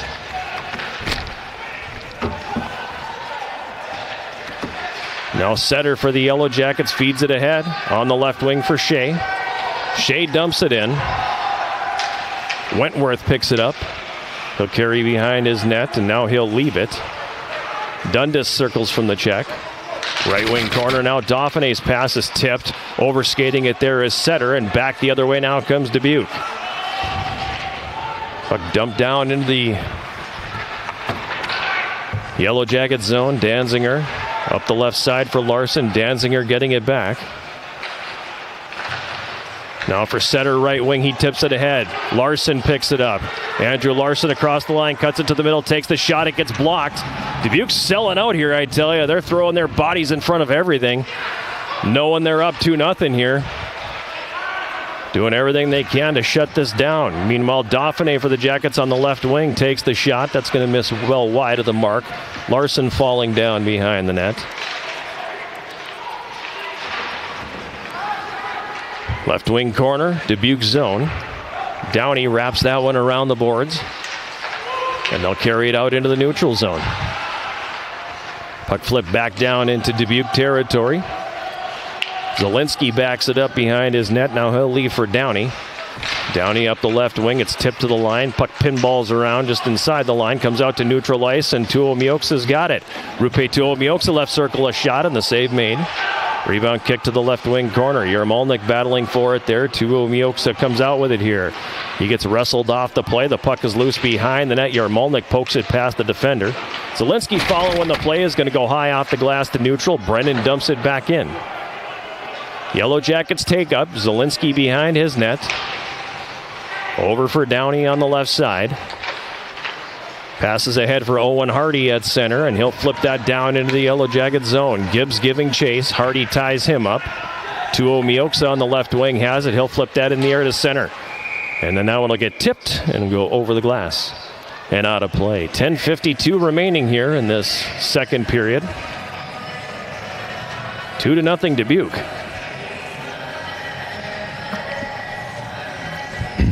Hasn't been the better period of the two. The Jackets were much better in the first period than we've seen so far here in the second.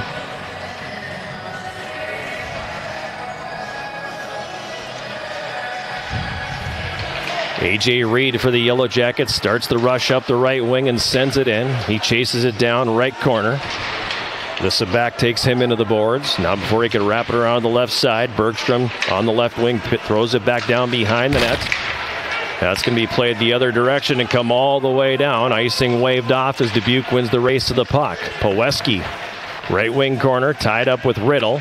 Puck comes up the boards. Reed gets a stick on it but can't clear it out.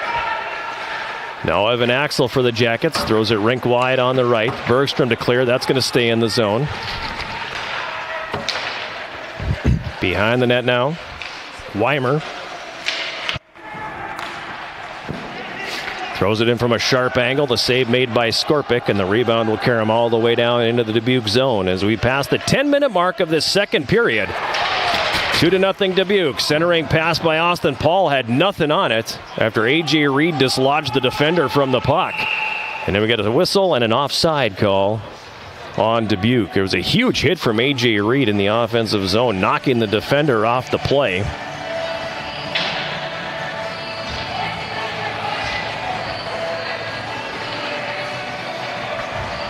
And then the pass from Austin Paul to Carson Riddle had nothing on it. Never got to the Yellow Jacket senior center. Dauphiné in to take the face-off. We've got a conversation going on here at the scorer's table. Oh, okay. I think they originally thought it was icing, and that's why they were going to drop the puck. But in reality, it was an offside call, and you can't have the media timeout at that point.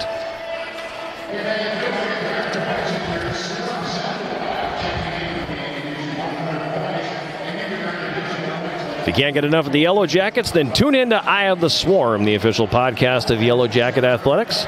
Join the Big Sound, Matt Johnson, and me throughout the year as we sit down with Yellow Jacket student athletes, coaches, and other guests. Eye of the Swarm is available on uwsyellowjackets.com/podcast, Spotify, iTunes, or wherever you get your podcasts. The most recent episode dropping this past Monday. Fun conversation with men's soccer coach Joe Mooney. Recording that every couple of weeks now.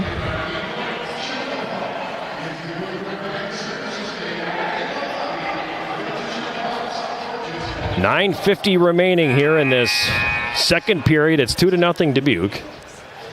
Clearly plenty of time as you have half a hockey game here, but haven't seen a lot of what we need to see out of the Yellow Jackets here in the first 10-plus minutes of period number 2. Excuse me.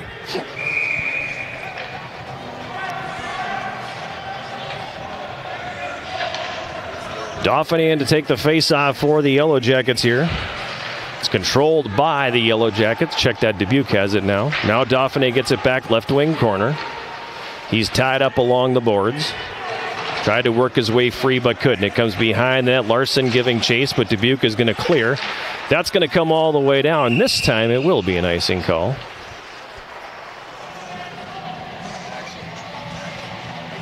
And that'll bring the face-off back into the Dubuque zone. To the right of goaltender Daza Mitchell. A junior from Regina, Saskatchewan, Mitchell is.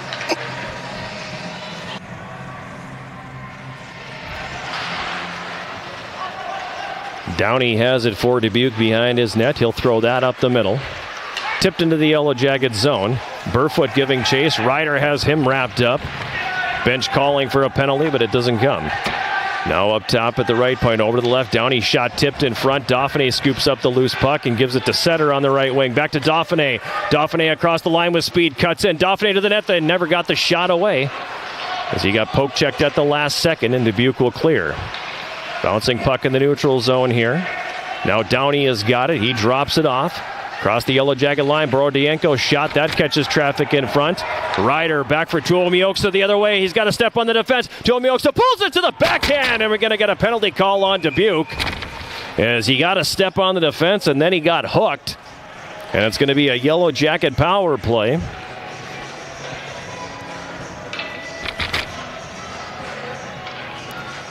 Time of the penalty is 11:15. Fourth power play of the game for the Yellow Jackets. As to the box is Andrew Zielinski. This power play sponsored by Superior Water, Light, and Power. Clean, reliable, Superior. That's SWLP.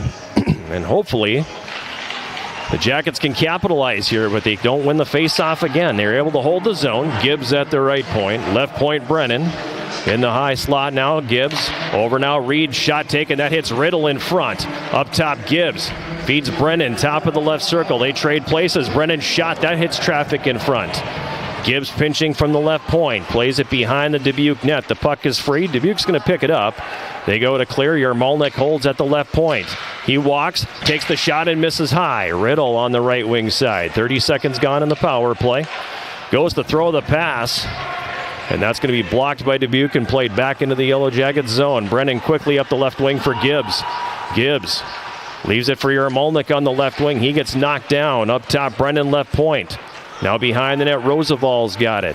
Passes it over right side, Riddle. Up top, right point, Gibbs. Back to Riddle, right circle. Down low on the doorstep, Roosevelt takes the shot. The save is made by Mitchell, as Roosevelt had a lot of time right at the top of the goal crease, enough to do a backhand to forehand. Got a good shot in tight. Save made by the goaltender, Mitchell. He'll hang on here with 1:01 left in the Yellow Jacket power play. 7 minutes, 46 seconds to play, second period. 2-0 Dubuque.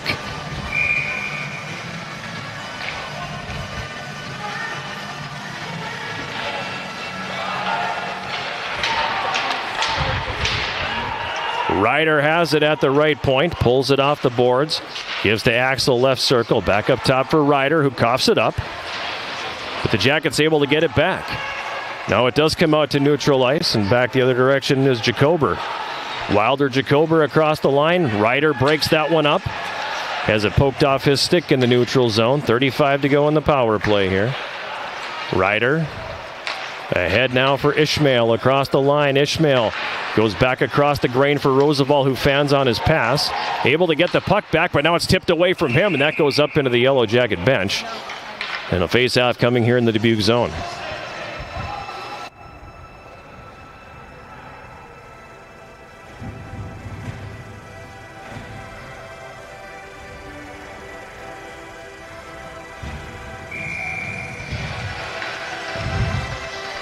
Tuomioksa, Yarmalnik, and Lucier out there for the Jackets, along with Bergstrom and Danziger. Danziger's got it at the right point, walks it to the middle now, cuts it back. Tuomioksa right circle, throws it across one. Lucier on the back door, but it was blocked. Danziger holds right point, gives it now for Tuomioksa into the slot. Out front, Yarmalnik couldn't handle the pass. And back the other way comes Dubuque. Burfoot up the right wing. Bumped on the play by Danziger.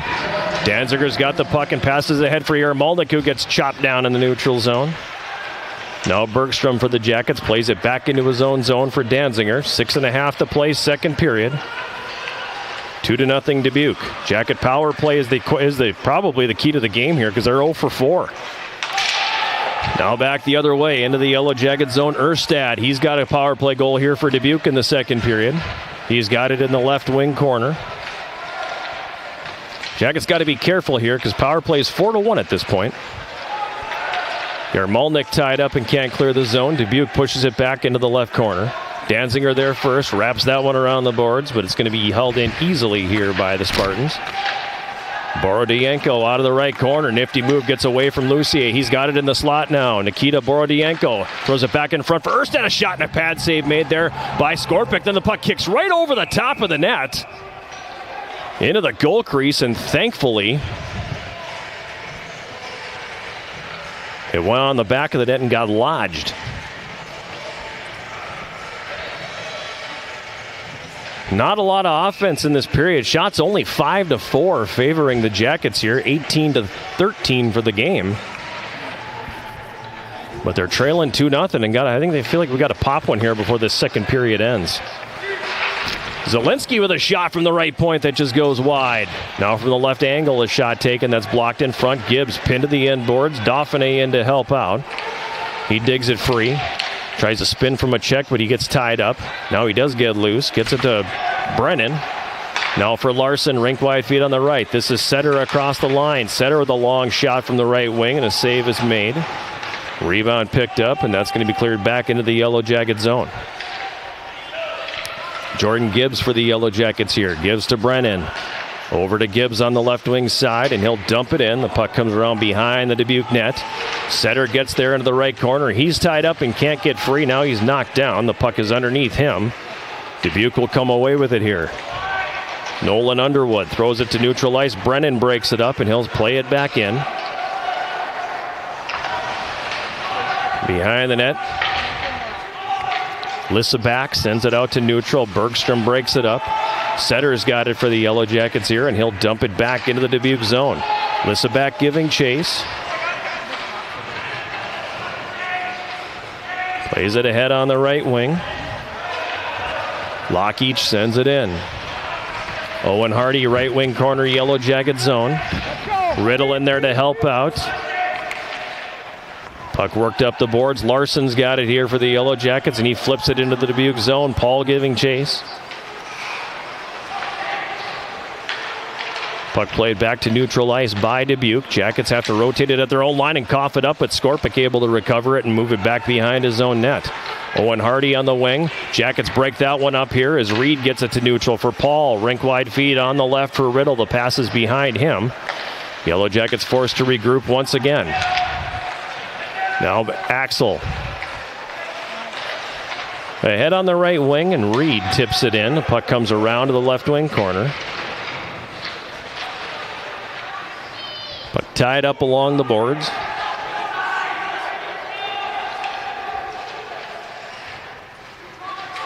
Finally, Riddle worked it loose. The Dubuque comes out with the puck, however. This is Coles. Around for Erstad on the left side. Coles again. Chips it past the defense. Reed with the steal. A.J. Reed takes the shot. Save is made by Mitchell, and he'll hang on. And A.J. Reed getting wrestled pretty good to the right side of the crease. Also in there, Austin Paul. And we'll get a face-off in the Dubuque zone. Down to 3:16 to play here in the second period. 2-0 Dubuque.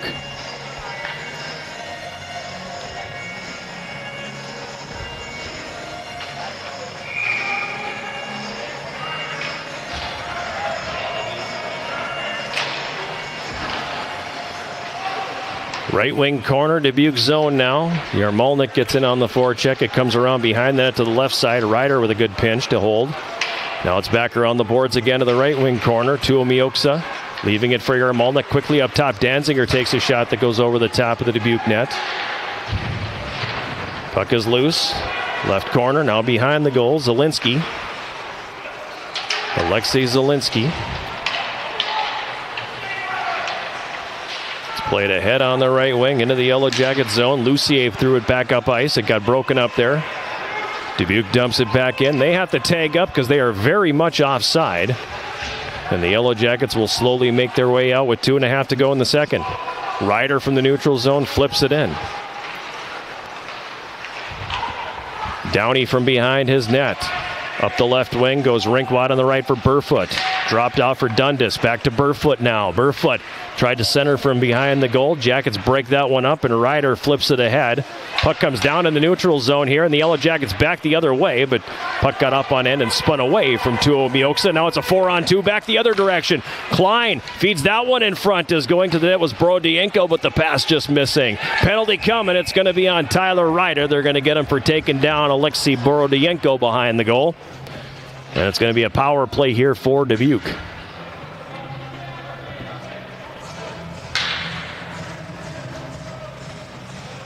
Time of the penalty, 18:04. Ryder for cross-checking. And the Yellow Jacket penalty kill is going to have to be on point here, because with how little offense the Yellow Jackets are generating, a 3-goal deficit seems pretty big. Right wing corner, Yellow Jacket zone. Puck is dug free, and Roosevelt will send that the distance.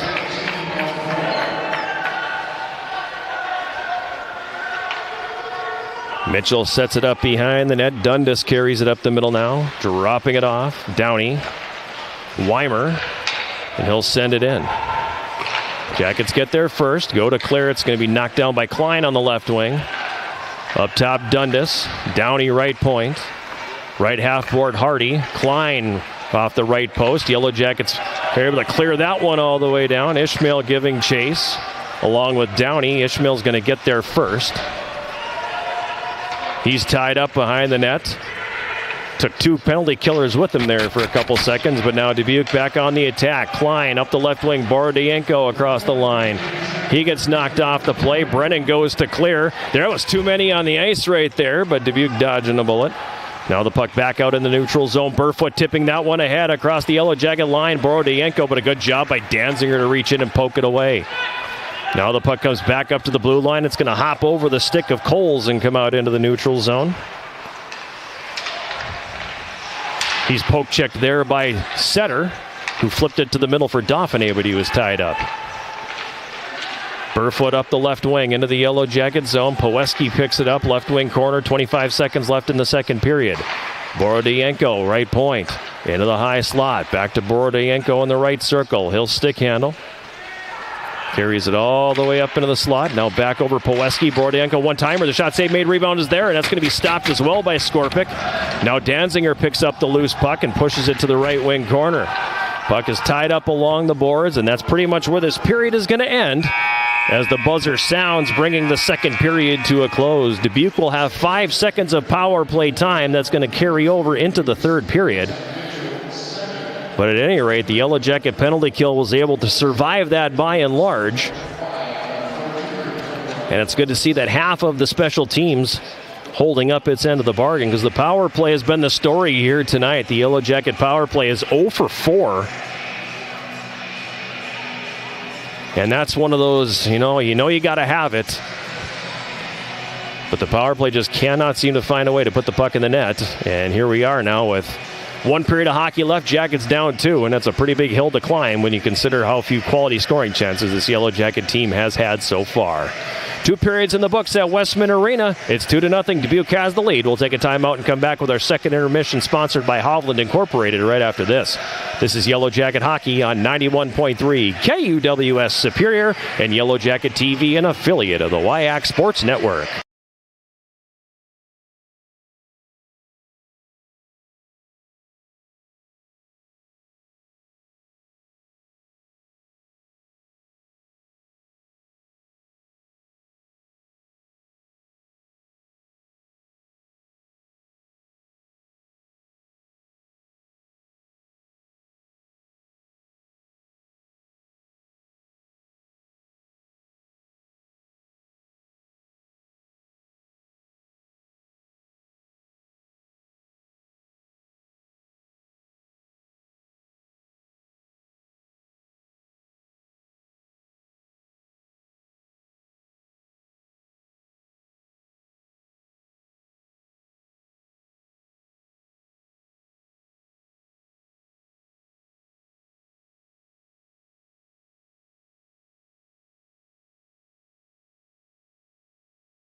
back at Westman Arena. It's our second intermission, sponsored by Hovland Incorporated, and the Yellow Jackets find themselves, unfortunately, in a bit of a familiar Friday position after 40 minutes of play, trailing by a score of 2-0. That was the case last weekend as well, as they trailed UW Eau Claire last Friday after 2 periods, also by a score of 2-0 before Eau Claire blew it open late in the third period. But the first period was really good tonight for the Yellow Jackets. The second period, I didn't think that was such a good frame. The Jackets came out, they weren't nearly as sharp. They had a hard time completing passes. They had a hard time getting anything really set up in the offensive zone. And I hate to keep beating on the dead horse here, but the power play's got to figure it out at some point. I mean, they're 0 for 4 here tonight, and frankly, that's the difference in the hockey game. They've had 4 power play opportunities, 2 in the first period, 2 in the second period.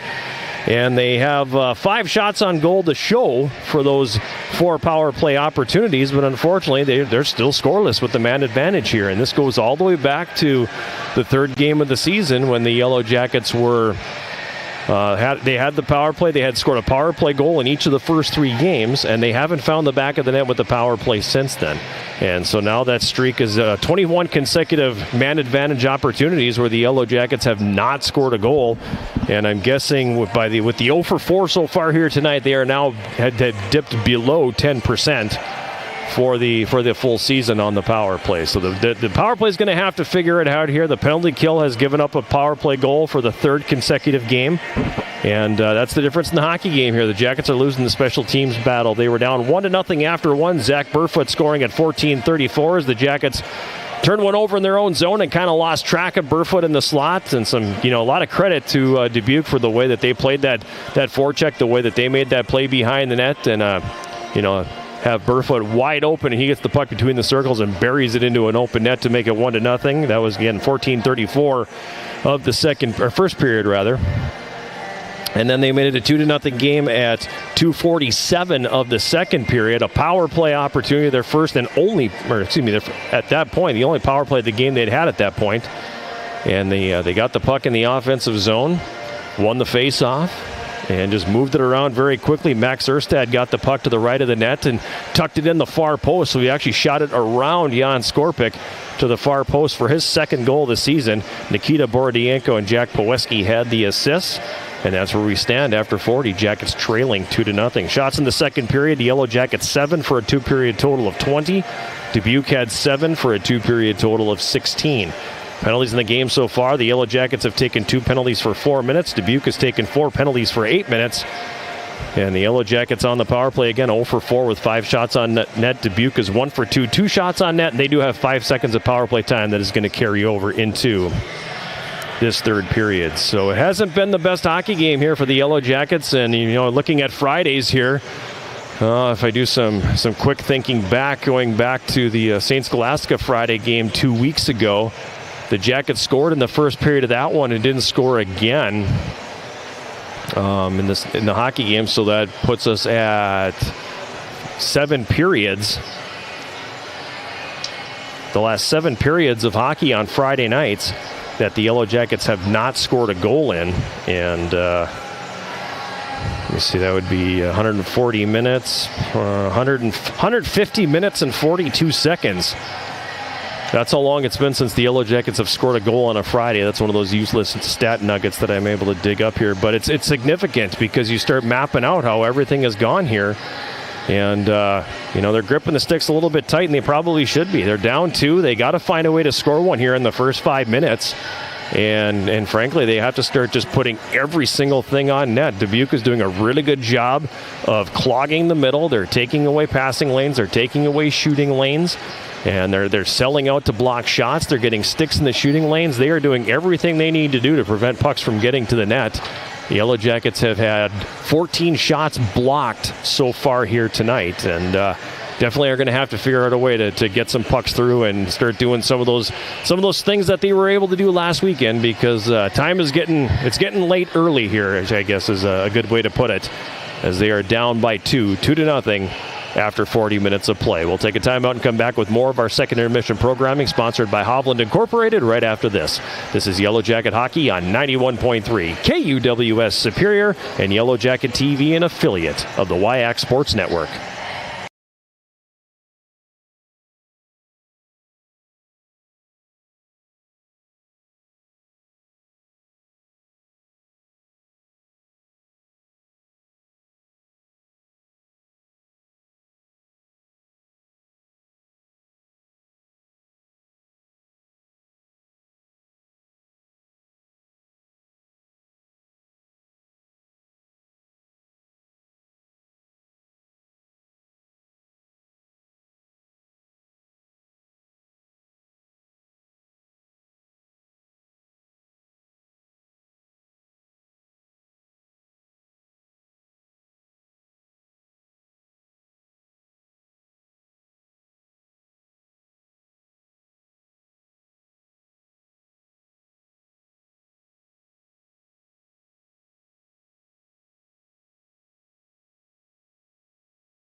6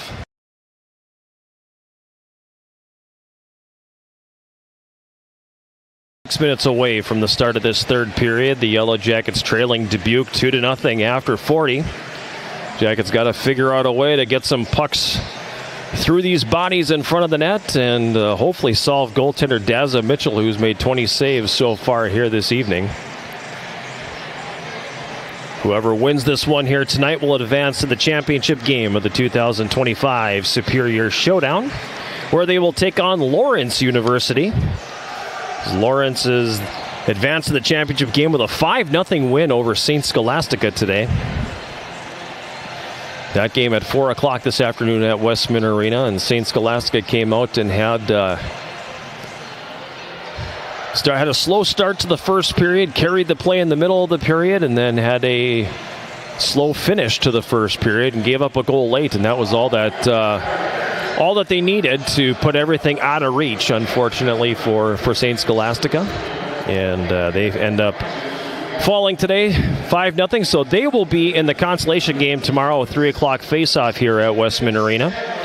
They will take on whoever comes up short in this one this evening, and right now that would be the Yellow Jackets, as they are sitting here with 2-0 deficit staring them in the face, despite the fact that they are out-shooting Dubuque 20-16. Jackets will be back home next Friday when they take on UW River Falls. It's the only time this season the Falcons will be at Westman Arena during the regular season. And then on Saturday, they will hit the road down to the Finetti Community Center in Menominee. The Yellow Jackets taking on UW Stout. 7 o'clock face-off in that one. Pre-game show coming at 6:30 on both of those days. Yellow Jacket men's basketball will be back home tomorrow at the Mertz, taking on Loras College. The Loras College Dewhawks out of Dubuque, Iowa, coming to town. That'll be a 1 o'clock tip from the Mertz.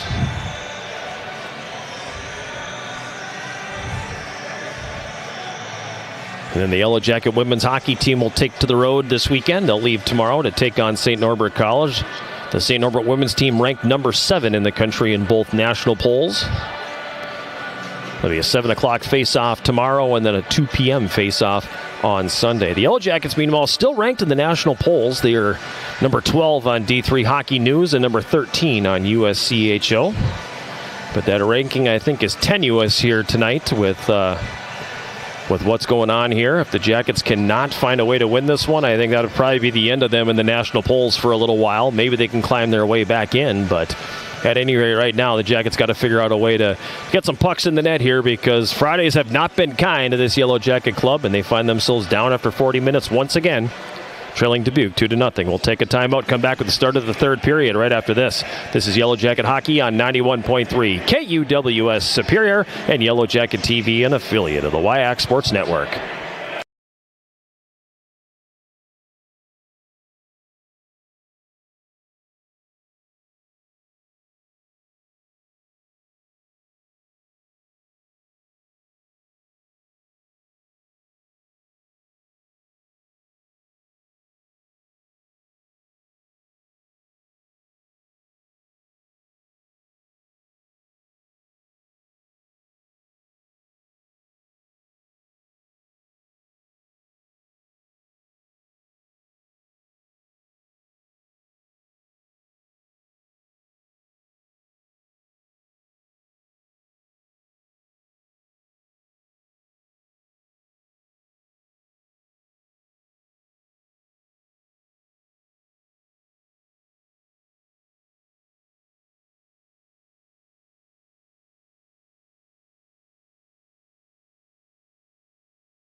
We're back here at Westman Arena.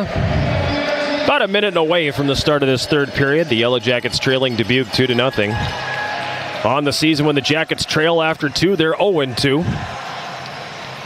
So not a great track record there for the Yellow Jackets when they find themselves down after 40 minutes of play. Both teams back on the ice here for the start of this third period. Jan Skorpic will defend the goal. 2 hour left. Jackets will be going left to right here in this third period. Jan Skorpic so far with 14 saves at the other end. Daza Mitchell, 20 stops for him. Big third period here for the Yellow Jackets. I think to me, we learn a lot about this team in the next 20 minutes. Maybe I'm mistaken, but I feel like we learn a lot about this Yellow Jacket hockey team in the next 20 minutes of play. 5 seconds of power play time on the clock for Dubuque as Tyler Ryder has 5 seconds remaining in his cross-checking minor. Justin Dauphiné, Andrew Larson, Dusty Bergstrom, and Evan Axel on the ice to start this third period here. Face-off controlled by Dubuque. Jackets have been getting beat up in the circle again here tonight. It's played ahead on the left wing and tipped into the Yellow Jacket zone. It comes behind the Yellow Jacket net, centering attempt that pops up in the air.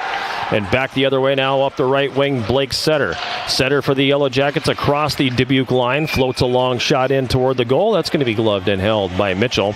And we're going to get a face-off here in the Dubuque zone. 20 seconds gone here in this third period. I feel like they got to score one here in the first 5 minutes.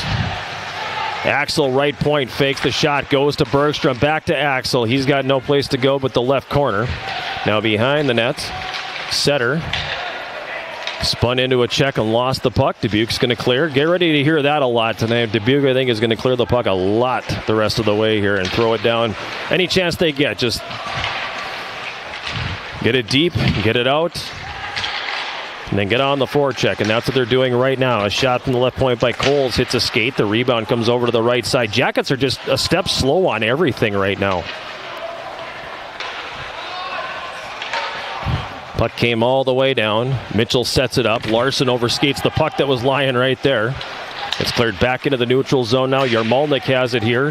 Yarmalnik on the left wing drives it to the corner. Lissaback takes him into the boards. It comes behind the Dubuque net. Klein now on the left wing. His pass hits a skate, pops up in the air. Comes back over to the right wing side. Yarmalnik runs him over. It comes up to the right point. Danziger for Ryder. He stick handles and takes a shot, and that's tipped and deflects into the right corner. Dusting the puck off a little too much here tonight, the Yellow Jackets are. Played down into Yellow Jacket territory. Ryder taken off the play, turned it over. Burfoot centers, but a good job by Danziger to get the stick on that. Now Ryder for the Yellow Jackets flips it to neutral ice. Bouncing puck. Played into the Yellow Jacket zone by Hardy. Controlling it here. Danziger wraps it around the right side. Lucier tipped it right onto the tape of a Dubuque defender. Now on the right wing boards. Popped up in the air by Carson Riddle. Downey has it here at the red line, and he'll dump it back in. Dubuque having to tag up because Lockheach was caught behind the play. Now A.J. Reed passes that one up the wing, but it's broken up and sent back into the Yellow Jacket zone. Austin Paul on the left wing boards. Passes it behind the net for Gibbs. Up the right wing, and Reed tips it in. It goes off the linesman and spins toward the front of the net. Dundas picks it up there for Dubuque. Being pestered by Carson Riddle. Puck gets to the Yellow Jacket line. Gibbs breaks it up. Fed it ahead for Austin Paul, but that's not going to go anywhere, and it's going to be sent all the way down. It'll be icing on Dubuque.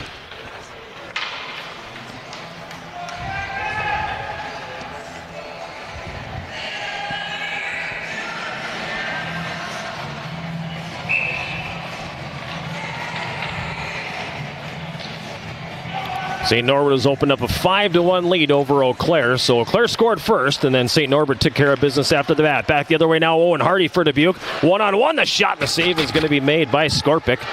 As Jordan Gibbs was able to get a stick in there and make that a little more difficult than he wanted it to be. Now up the right side. Shea sends it in. It comes behind the Dubuque net. Roosevelt runs into his man along the board. They tie up in the left wing corner. Shea in to help out. Shea digs it free, then has his stick lifted up. On the left wing half board, Roosevelt down low for Ishmael. Passes it behind the net to the right corner for Shea. Cade Shea for the Yellow Jackets. Pushes it back down the boards for Ishmael, and he'll send it around the boards to the left wing corner. Things just riding the rail behind the net here. Shea digging away for it. Roosevelt has it pinned to the end board.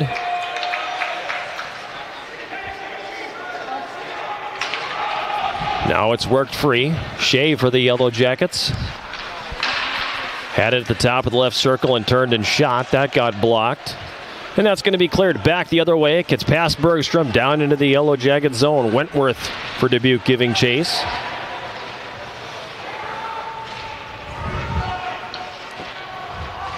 Now the puck loose behind the Yellow Jacket net. Ishmael had it there for a moment. Bergstrom comes away with it here.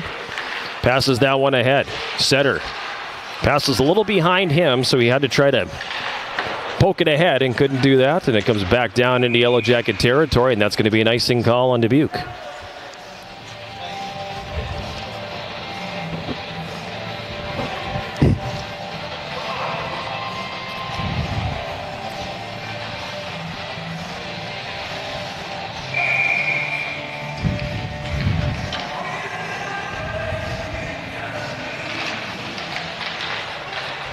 Andrew Larson has it for the Yellow Jackets up at the blue line.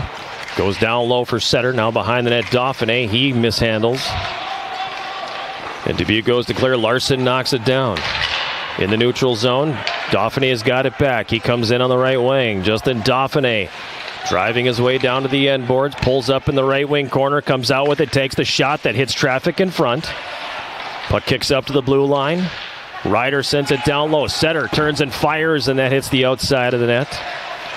Dauphiné gets it back on the left wing, but he mishandles, and it's going to kick out into the neutral zone. And then in the process of dumping it in, Wentworth puts it up into the Yellow Jacket bench.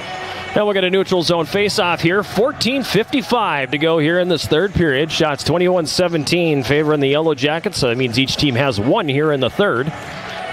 Score 2-0 Dubuque.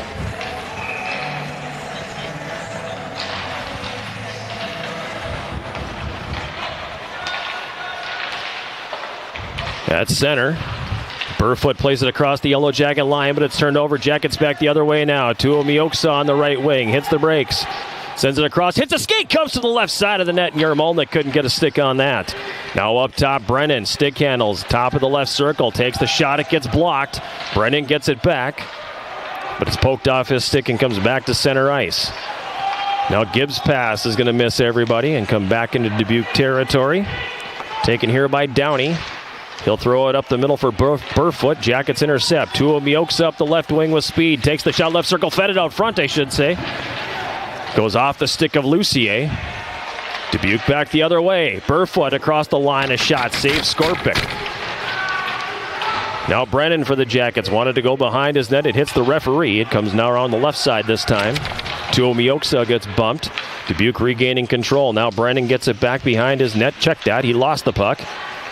Borodienko's got it. Nikita Borodienko plays it behind the net, centering feed. They score. Nobody picked up the shooter on the right wing side, and it's a 3-0 lead for Dubuque. Time of that goal, 6:17.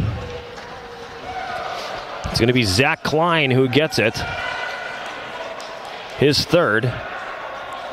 Jackets got lulled to sleep. Everybody watching the puck carrier behind the net, and nobody decided to pick up Klein. He beats Skorpik top shelf. 3-0 Dubuque. And that hill just got a whole lot steeper. Goal for the Spartans was number 4, Zach Klein. He got an assist from number 17, Nikita Borodienko, and number 15, Marksim. So Borodienko and Lakic get the assists on the goal by Klein, and the Jackets now basically have to start taking every chance possible. Only 13 minutes to go, and they're trailing 3-0. Dumping it in is Ishmael. It goes to the right wing corner. Jackets have been outworked here in the second and third period so far, and have really just haven't been sharp at all. It's been the story of Friday after Friday after Friday. Cole's carrying it ahead to center. He crosses the red and flips it into the Yellow Jacket zone. It comes behind the net. Axel leaving it there. Bergstrom now finds Cade Shea on the left wing. Now for A.J. Reed. Back to Shea across the line. It's poked off his stick. Axel throws it deep. It comes around to the left corner. Dubuque zone. Dauphiné collides with the defender there. Gets the puck back. Justin Dauphiné hasn't scored since the first period of the first game this season. Circles the net. Wraparound attempt that goes right through the goal crease. Now on the left side, Bergstrom carries behind the Dubuque net. He tries to wrap around on the back door, and Reed couldn't get a stick on that as he was in a bit too tight. Back the other way, Dubuque. Wentworth on the left wing sends it deep. Underwood behind the net. Underwood's got it. Gets knocked down in front by Bergstrom, and the Jackets' Larson clears it over to the right wing corner.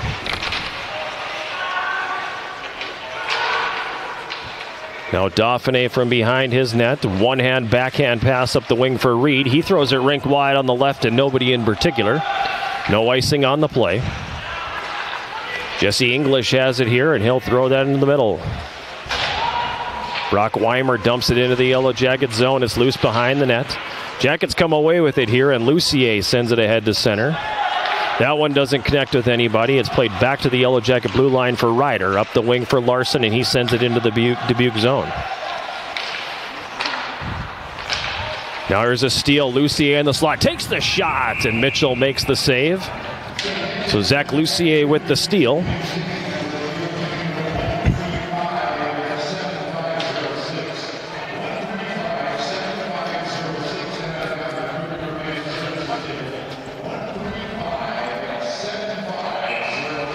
Face off to the right of Daza Mitchell.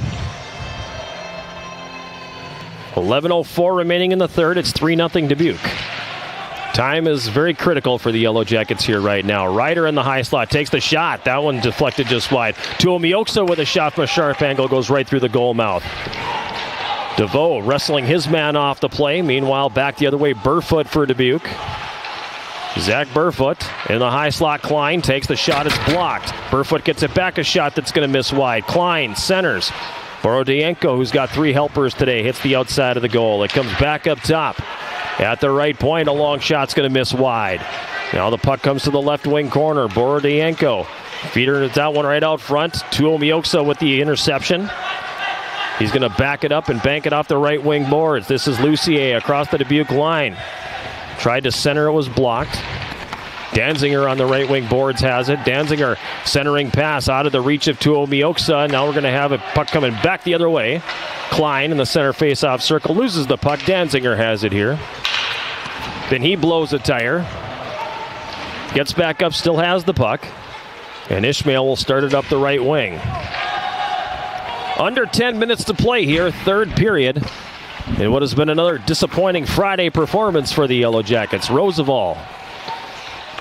Can the Jackets make a miracle happen in the final half of this hockey game? Or this period, I should say. Danziger with a shot from the sharp angle. Stick save made by Mitchell. Now back the other way.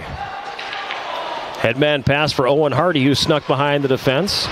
He falls down, loses the puck. Danzinger's got it, gives it behind the net here. Now Ishmael's going to circle back. Gives it to Bergstrom. And he'll pass it ahead on the right wing for Shea, who couldn't handle it.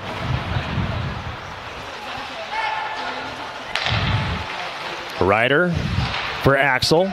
He tips it up the right wing boards. Axel giving chase. Now Dauphiné had it, then lost it. That's going to be played all the way back down into the Yellow Jacket zone. Skorpic will set it up. Ryder overskates the puck. Centering feed out front. The redirection between the circles by Wentworth just misses wide as Underwood found him there. And back the other way now, Ryder. Tyler Ryder across the red line, dumps it in. Lissaback gets taken off the play behind the net. Riddle's got it now. He's been quiet tonight. Carson Riddle tied up. Larson gets knocked down. Cole spins away from the check of Riddle. Lissaback, his clearing attempt knocked down in the left circle. Dauphiné has it here now. Justin Dauphiné carries behind the goal, tried to center, it was blocked. Up top, Bergstrom. Over for DeVoe. Takes the shot, hits traffic in front and came right towards the right circle where Dauphiné was ready. But it just got away from him. Now Dauphiné tried to load it up and it was poke checked off his stick. That's going to come all the way down the ice. Skorpic out of the net, plays it to an area. And Bergstrom will scoop it up. Feeds that across. Yarmolnik now across the line. Yarmolnik takes the shot. He misses wide from the left circle. Behind the net, Lucier tied up. Larson in there to help out. Comes up the slot. Ryder for the Jackets has it in the right circle. Tyler Ryder over to the left side, but there were 3 sticks in the passing lane there, and that got broken up very easily. Meanwhile, back the other way, Lucier for Yarmolnik. Pass handcuffed him. Tuomioxa overskates the loose puck. Staying with the Yarmolnik. Behind the Dubuque net now. 7.5 to go. 3-0 Dubuque. See if the Jackets can at least pop one here. Tuomioxa plays that one over. Left wing side. Roosevelt tied up. Roosevelt left corner. It's cleared away from him and comes out to the neutral zone. Now Shea for Roosevelt. Daniel Roosevelt in the slot. Takes a shot. He scores! Daniel Roosevelt!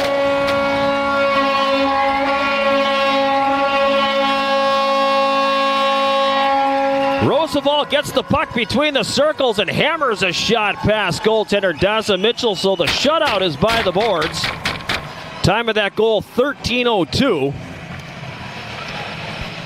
And maybe, just maybe, the Yellow Jackets can get a little life out of that goal by Daniel Roosevelt, his 4th.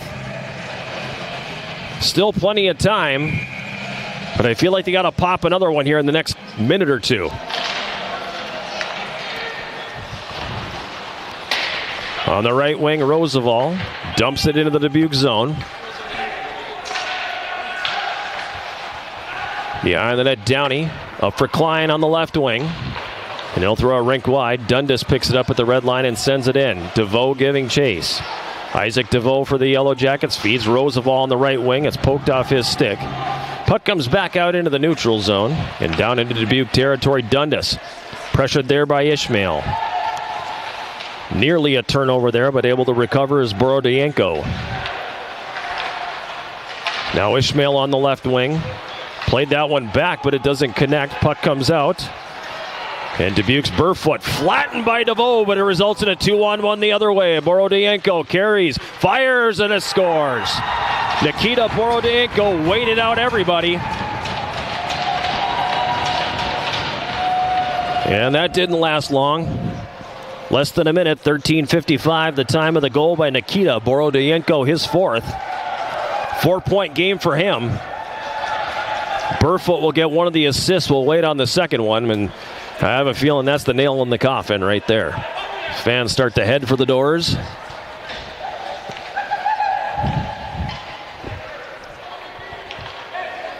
An absolutely disappointing effort by the Yellow Jackets here tonight. We'll wait for the announcements.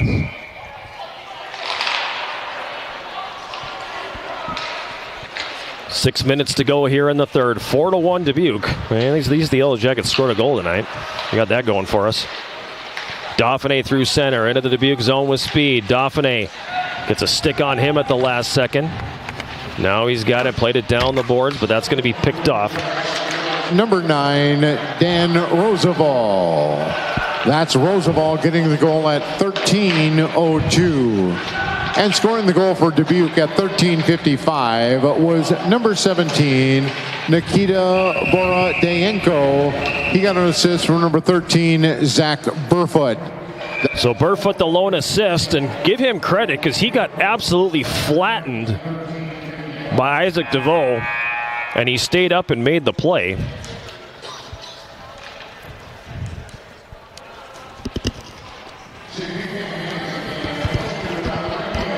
And that resulted in Borodienko, who basically skated all the way across from The right wing boards all the way over to about the top of the left circle, or about the hash marks, I guess, left circle. And snapped the shot past a sprawled out Jan Skorpic. He waited out everybody.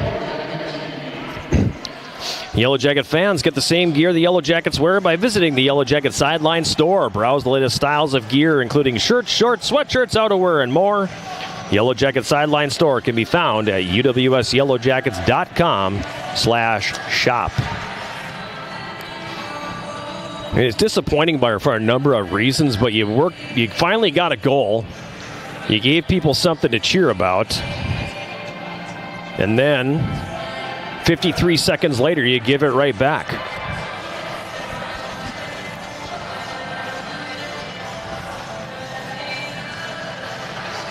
.528 to play here in the third. It's 4-1 Dubuque. On their way to their third win of the season here. Unless the Jackets have an absolute miracle awaiting them. Reed behind the net, taken off the play by Zielinski. Penalty coming, it's going to be on the Yellow Jackets as Yarmolnik takes out a Dubuque player behind the net. Frustration boiling over for the home squad here. 14:44 will be the time of the penalty on Yarmolnik. Checking from behind the call.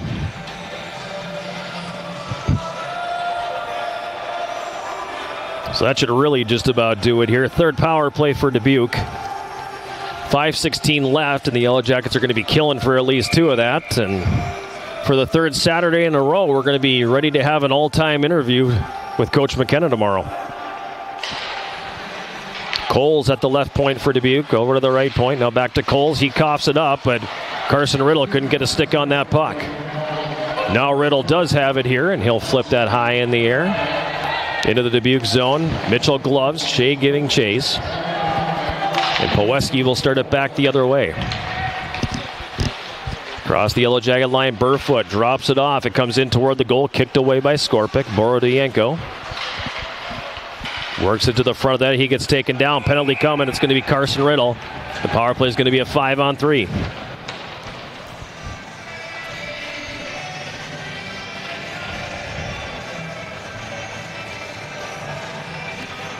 .15:17 the time. So 5-on-3 power play for the next minute and 28.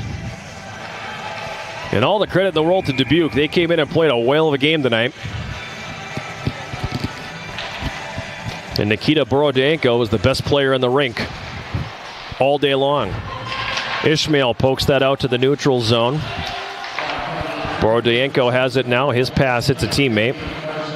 Comes over to Coles on the left wing. Coles dropping it for Poweski. Poweski across the line. Sends it back up top. Now Borodienko in the slot. Gets it back. Fires, and that one misses just wide. Poweski again on the left wing half board. Down for Burfoot in the corner. Up top, Coles. Feeds Borodienko in the high slot. Back over Poweski left circle. High slot. Borodienko shot blocked in front. And Ishmael will send that all the way down the ice. 40 seconds left in the two-man advantage here for Dubuque. A minute 10 to go on the power play altogether. 3:50 remaining here in the hockey game. 4-1 Dubuque. Borodienko across the line. Left circle. Drops it back. Weimer back down for Borodienko. Up to Weimer. Left point. He walks it to the middle. Takes a long shot. Skorpic makes the save. Downey on the right half board. Plays it back up top. Weimer. Dundas back to Weimer. Dundas left point. Couldn't quite handle it, and Danziger pokes it away. Short-handed up the right wing. This is Dauphiné. Over the line. Feeds it across. The shot by his rider. The save is made. The rebound is there, and Mitchell's going to cover. And then we'll get a little stoppage in play with 24 seconds remaining in the power play for Dubuque. 3:07 to go in the hockey game.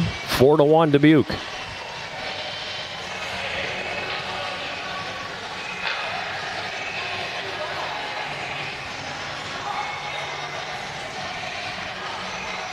Yellow Jackets about to fall to 4-3-1 on the season.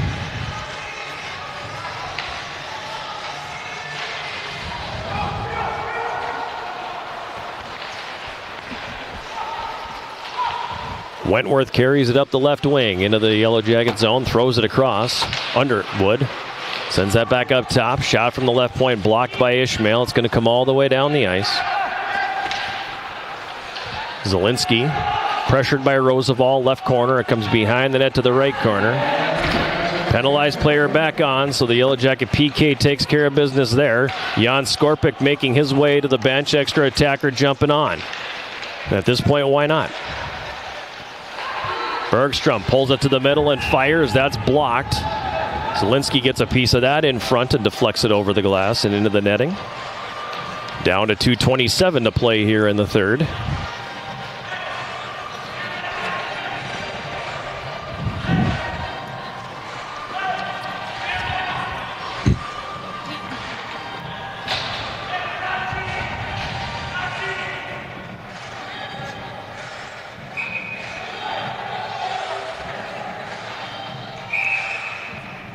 Timeout called by the Yellow Jackets.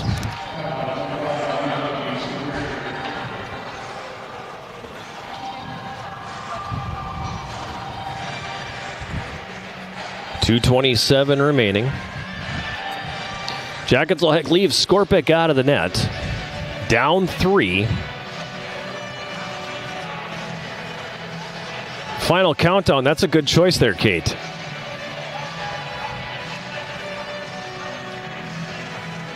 She ignored me.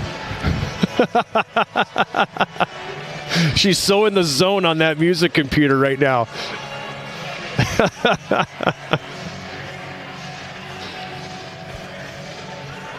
Jackets will be playing tomorrow at 3 against St. Scholastica. And then the championship game tomorrow at 7 between Dubuque and Lawrence. Unless they decide to flip that, and I could totally see that too, because the two teams with the longest trip maybe would want to play early. And then have the Yellow Jackets and the Saints playing at 7, but nothing on that right now. Stay tuned to EWSYellowJackets.com for all the latest Superior Showdown information. 2:27 to go. Face off to the right of Mitchell. Jackets lose the face-off, and it's chipped all the way down the ice and just wide. That'll be icing. Jackets have won 22 of 45 face-offs this evening. That in itself is another thing that definitely has to get better. Klein for Dubuque. Pokes it up the boards. Jackets break it up in the right corner. Dubuque zone. Shea didn't win the foot race to the puck. Zielinski got his stick in there. Now Tuomioksa feeds it down low. Centering pass loose on the right side of the net. The shot by Shea. A save is made. Ishmael pulls it out.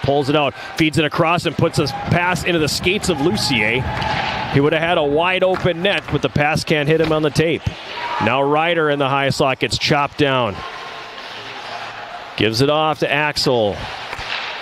Ishmael throws it across. Shea with a shot, and that's deflected and goes over the glass and out of play.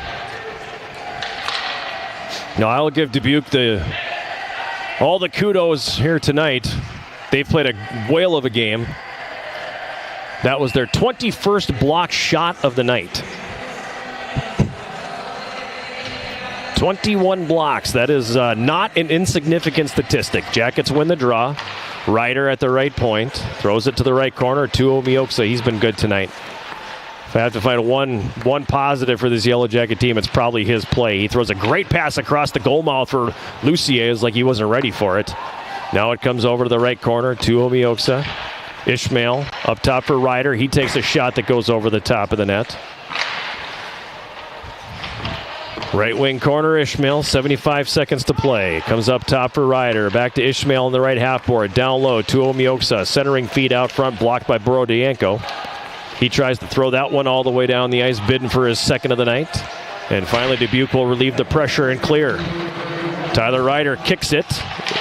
Big hit in the neutral zone. It was actually Lucier taken out Evan Axel. Meanwhile, the puck is in the Yellow Jacket zone. Sixth man finally jumping on the ice, and Ishmael's got it here. Passes it over to the left wing. Tuo Mioksa across the red, plays it in. Yarmolnik chases it down on the right wing. 35 seconds to play. Clearing attempt is going to come out to neutral ice. Jackets get it back with Danziger. Now it's going to be played back into Yellow Jacket territory. Gibbs up the right wing. Yarmolnik tips it in. Comes behind the net. Mitchell wraps that one around. And it's going to be cleared out to center. Taken here by Gibbs. Gibbs dumps it in and hits somebody in the bench, the Dubuque bench, and that'll give us a face-off in the neutral zone with 10 seconds to play.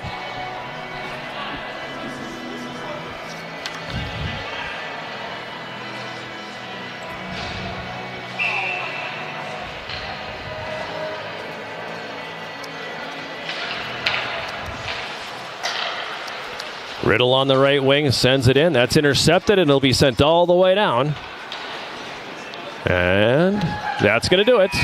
Final score here tonight. Dubuque defeating the Yellow Jackets 4-1. We'll take a timeout and come back with the postgame show. Sponsored by Synovus Energy and the Superior Refinery right after this. This is Yellow Jacket Hockey on 91.3 KUWS Superior and Yellow Jacket TV, an affiliate of the WIAC Sports Network.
Back at Westman Arena. Final score here tonight. Dubuque defeating the Yellow Jackets 4-1 in what has kind of become the Friday night curse, I guess. Maybe we can nickname it and hope that we can exercise that demon here at some point, because this was a disappointing Friday night for the Yellow Jackets, and it's the third one in a row. I mean, we saw it 2 weeks ago when the Jackets played St. Scholastica. We saw it last Friday down on the road at EW Eau Claire. That was a real bummer as well. And now we're seeing it again here on tonight on home ice. So Jackets falling on home ice 4-1, and will now play in the Consolation Championship of the 2025 Superior Showdown, sponsored by Subway. And it's a very, I think a lot of people, honestly, and maybe the people kind of look past Dubuque and and Lawrence here and thought it would be the Yellow Jackets and St. Scholastica playing on Saturday on the R, but it's going to be in the Consolation Championship game, and it's a very disappointing way for the Yellow Jackets to show up in their home tournament here. So disappointing finish for the Jackets tonight. They fall 4-1. Let's jump into our post-game summary. Dubuque getting on the board first at 14:36 of the opening period. It was Zach Burfoot scoring his third goal of the season. The Yellow Jackets turning it over below the goal line. And they worked the puck to the front of the net. They got Burfoot in the slot, and he was able to beat Jan Skorpik for his third.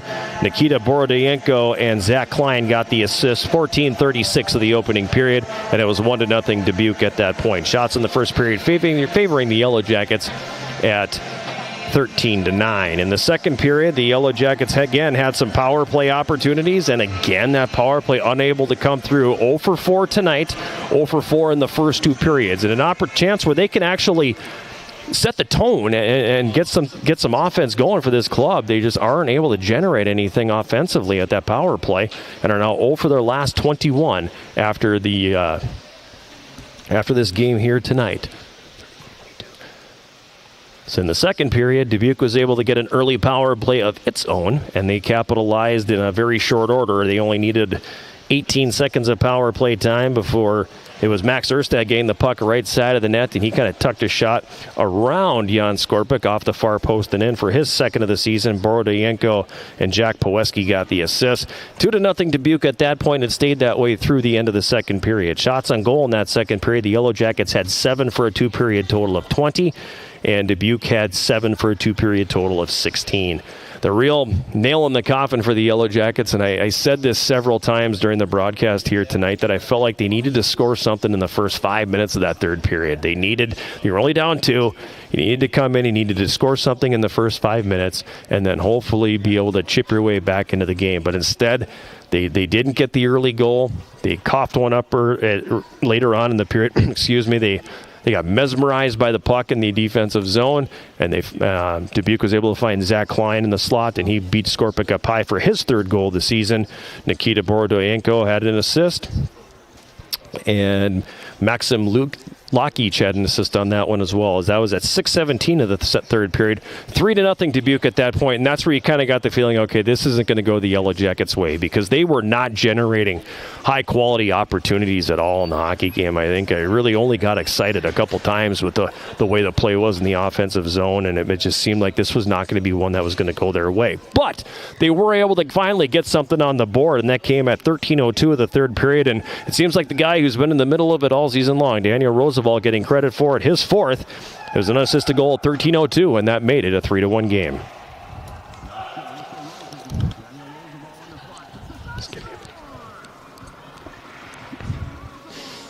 So Roosevelt getting that puck in the slot and beating goaltender Mitchell for his fourth goal of the season, unassisted at 13:02, and that made it a 3-1 game and kind of gave you, okay, we might have some life here and everything. But less than a minute later, Yellow Jackets gave that one right back, and it was Nikita Borodayenko, that man again, scoring his first goal of the game, fourth of the season, fourth point of the hockey game. Burfoot got the assist as he just waited out the entire Yellow Jacket defense. He waited out the goaltender. He waited out everybody and was able to beat goaltender Jan Skorpik. That was at 13:55, and that made the final score 4-1. Shots on goal in the third period. The Yellow Jackets had 11 for a game total of 31, and Dubuque had 6 for a game total of 22. Penalties in the game tonight. The Yellow Jackets taking 4 penalties for 8 minutes. Dubuque taking 4 penalties for 8 minutes. Dubuque 1 for 4 on the power play, and the Yellow Jackets 0 for 4. So, with that, we welcome Mouse to the booth. Yeah, thanks. So excited to be here. Yeah, I can tell. The Friday night curse continuing here, Mouse, and this is another disappointing result, disappointing effort again here on, and you want to win your own tournament, and you got no shot at it now after what happened here tonight. Yeah, it's very disappointing, and effort, and just the completion of plays, our passes, our just go down the list. We just weren't sharp in any area, which is so surprising with how well we practiced this week. I just can't. I feel like you say that every Friday. I know. Like we can't turn it into a Friday win, right? We can't turn it into a Friday performance. So I'm not going to say it anymore. That's the last time I say it. I feel like something happens after the first period because I thought the first period was all right tonight. You know, you guys had some good jump and you had a couple good scoring opportunities in there. Then they got that goal. And I don't know if it's like or what it is, but this team that came out in the second period was nowhere near the same team we saw in the first period. And suddenly passes couldn't be completed and pucks are going behind guys. And then you kind of start to see I'm not going to stop and start now. I'm going to loop a little bit. And yeah, we get away from our game. I have to look at that. But I didn't feel that on the bench when they scored. You know, maybe you see it different from in front of the faces of the guys. I don't know, but just felt like, we gave up a goal. It wasn't a great goal to give up, but we gave it up, and so we thought we're fine. Like Rich was very, very positive, and actually most positive I've seen him all year.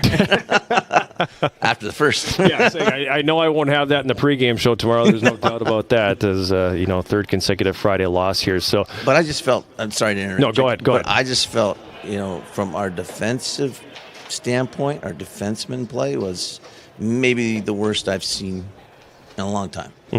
Overall, top, the first D to the seventh D. It's just bad decision making, overhandling the puck, turnovers, getting outworked for the fourth goal, getting outworked in our zone, stepping when we shouldn't step, giving up odd man rushes that were totally unnecessary. I just want to, puke in my mouth. That's what I want to do. Dude, it was awful. That's graphic, dude. That's graphic. That's all right. So where do you go from here? Because obviously you've been able to bounce back twice after a disappointing Friday, but it's becoming, a disease now where Fridays are tough. You could even go back to the Friday at Gustavus. There were moments in that game where you guys were tremendous and moments where it was like, what's going on out here? Where do you go from here? Yeah, that's going to be up to the guys, right? I mean, coach and I can do, and all the coaches, we can only do so much. And if the guys want to take it, they're going to take it. If they want to keep playing like this, we're going to still try and get the most out of them.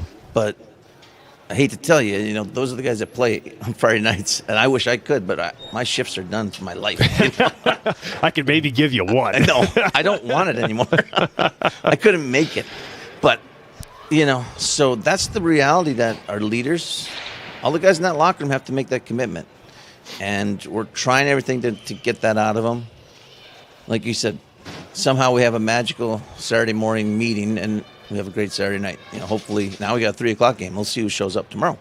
But that Friday, from whatever's happened during the week, and it's not translating into a Friday win. That's what's concerning. And but those guys, it's almost like, I'll never forget, and not to talk.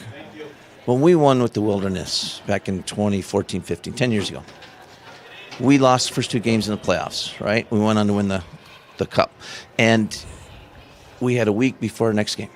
So it was a best out of 5. So we're one loss away from being done. And we just had a meeting with all the guys. And they just decided we're going to lose. We didn't lose again, when we won. Right. And it was just a real eye-opening experience for me because, you think as a coach, I've got a lot of control here. You have no control. Right. The game starts. Yep.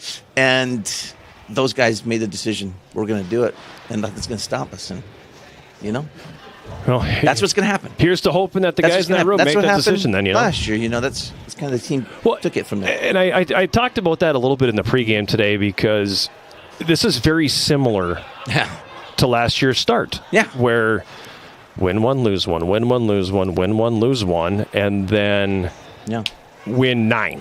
Yeah. And that's basically what happened, and it was right around this time of year. Yeah. And if I remember right, it was after the St. Scholastica loss in the championship of this tournament, the meeting happened. Yeah. And they just decided we're done losing. Yeah, and that's exactly right. And it's a mindset. As you well know, as you played this game a long time, it's a mindset. And if there's any doubt that creeps in, you get Friday night tonight, right? Exactly. And so we got to work on that. And, we thought we started doing that this week. We went back to, I think Rich told you, the 70s. Yep. Which is, he said he took it back to 1995, but, that's fine. Okay, so for me it was the 70s. But so maybe we still got to learn those lessons. I don't know. I hope for not much longer. But I guess in the other sense, we are who we are right now. We're a 4-3 team. Yep. We might think we're 8-1, but we're 4-3. And that's who we are. So until you change that narrative, okay. Yep. So we got to do something about it. If we think we're good, well, prove it. Don't talk about it, just prove it. Right. Well, that's how I feel. Let's hope we can prove it tomorrow. Yeah. So thanks, Mouse. Appreciate you coming up as always. Yes, thank you. And I'll take that from you. Thank you very much, sir. Yellow Jacket assistant coach Brian Meisner is stopping up to talk to us here a little bit during the post-game show, and his visit, as always, is very welcome and always get some good insight from the bench. And unfortunately, talking about a few too many losses here in the early goings. So final score here again tonight. Dubuque with a 4-1 win over the Yellow Jackets. We'll take one more break, come back and wrap it up from Westman Arena right after this. This is Yellow Jacket Hockey on 91.3 KUWS Superior and Yellow Jacket TV, an affiliate of the WIAC Sports Network.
Segment of the postgame show here tonight at Westman Arena. The postgame show sponsored by Synovus Energy and the Superior Refinery. Comes following a Yellow Jacket 4-1 loss to the University of Dubuque in their opening game of the 2025 Superior Showdown. So what does that mean? Well, it means the Yellow Jackets and St. Scholastica will meet. It'll be in the consolation game tomorrow. 3 o'clock face-off here at Westman Arena. More on that in a moment. Meanwhile, Dubuque and Lawrence will do battle in the championship game tomorrow night here at 7 o'clock. Maybe that changes. I don't know. I mean, because with the two furthest teams away being the ones that are playing for the championship, maybe they do want to move that up so they can get home a little bit earlier. I have no idea, but stay tuned to UWSYellowJackets.com for that information. The only other game, the WIAC tonight, also didn't go the way of the WIAC, as UW Eau Claire, after scoring the first goal in the game against St. Norbert College, gave up the next 6. The Green Knights with the 6-1 victory in that one. Time now for our post-game show 3-star selection. For the folks in that are fans of the Yellow Jackets, you're not going to enjoy this very much because it was all Dubuque here tonight. The number 3-star we're going to give to Dubuque forward Zach Klein. Goal and an assist for him, and I felt like the goal that really, really broke the Yellow Jackets back was that third goal early in the third period, and he was the one who popped that one over the shoulder of Yellow Jacket goaltender Jan Skorpik, so he's going to be star number 3. The number 2 star tonight will be Zach Burfoot, one of the captains of this Dubuque team. He scored the first goal of the hockey game and assisted on the last goal of the hockey game and had himself a good outing here as well. Goal and assist for him, so he's the number 2 star. And the number 1 star tonight, no doubt about it, Nikita Borodayenko will be that one, as he scored the final goal of the game and assisted on the other 3. So a 4-point game for him tonight. He is the game's number 1 star, and without a doubt was the best player on the ice all day today. Nobody even came close to what he was able to do. So number 3 star, Zach Klein. Number 2, Zach Klein, Zach Burfoot. The number 1 star is Nikita Borodayenko. Yellow Jackets back in action tomorrow here, 3 o'clock face-off, 2:30 pregame show, as they will host St. Scholastica in the consolation game of this tournament. And, not the meeting I think the Jackets were hoping for, is not in the situation that they were hoping for it to be in. And that'll be, again, a 3 o'clock face-off and a 2:30 pregame show right here on 91.3 KUWS and Yellow Jacket TV. Chris Allen was my engineer back in the studio with KUWS. Bradley Lawless was punching the buttons here at Westman Arena for Yellow Jacket TV. For Bradley, for Chris, this is John Garver saying so long from Westman Arena. Final score here again tonight, Dubuque with a 4-1 victory over the Yellow Jackets. Thank you very much for making us a part of your Friday, and make sure you stop in tomorrow for that Saturday afternoon game. Should be a good one. Until then, good night, everybody.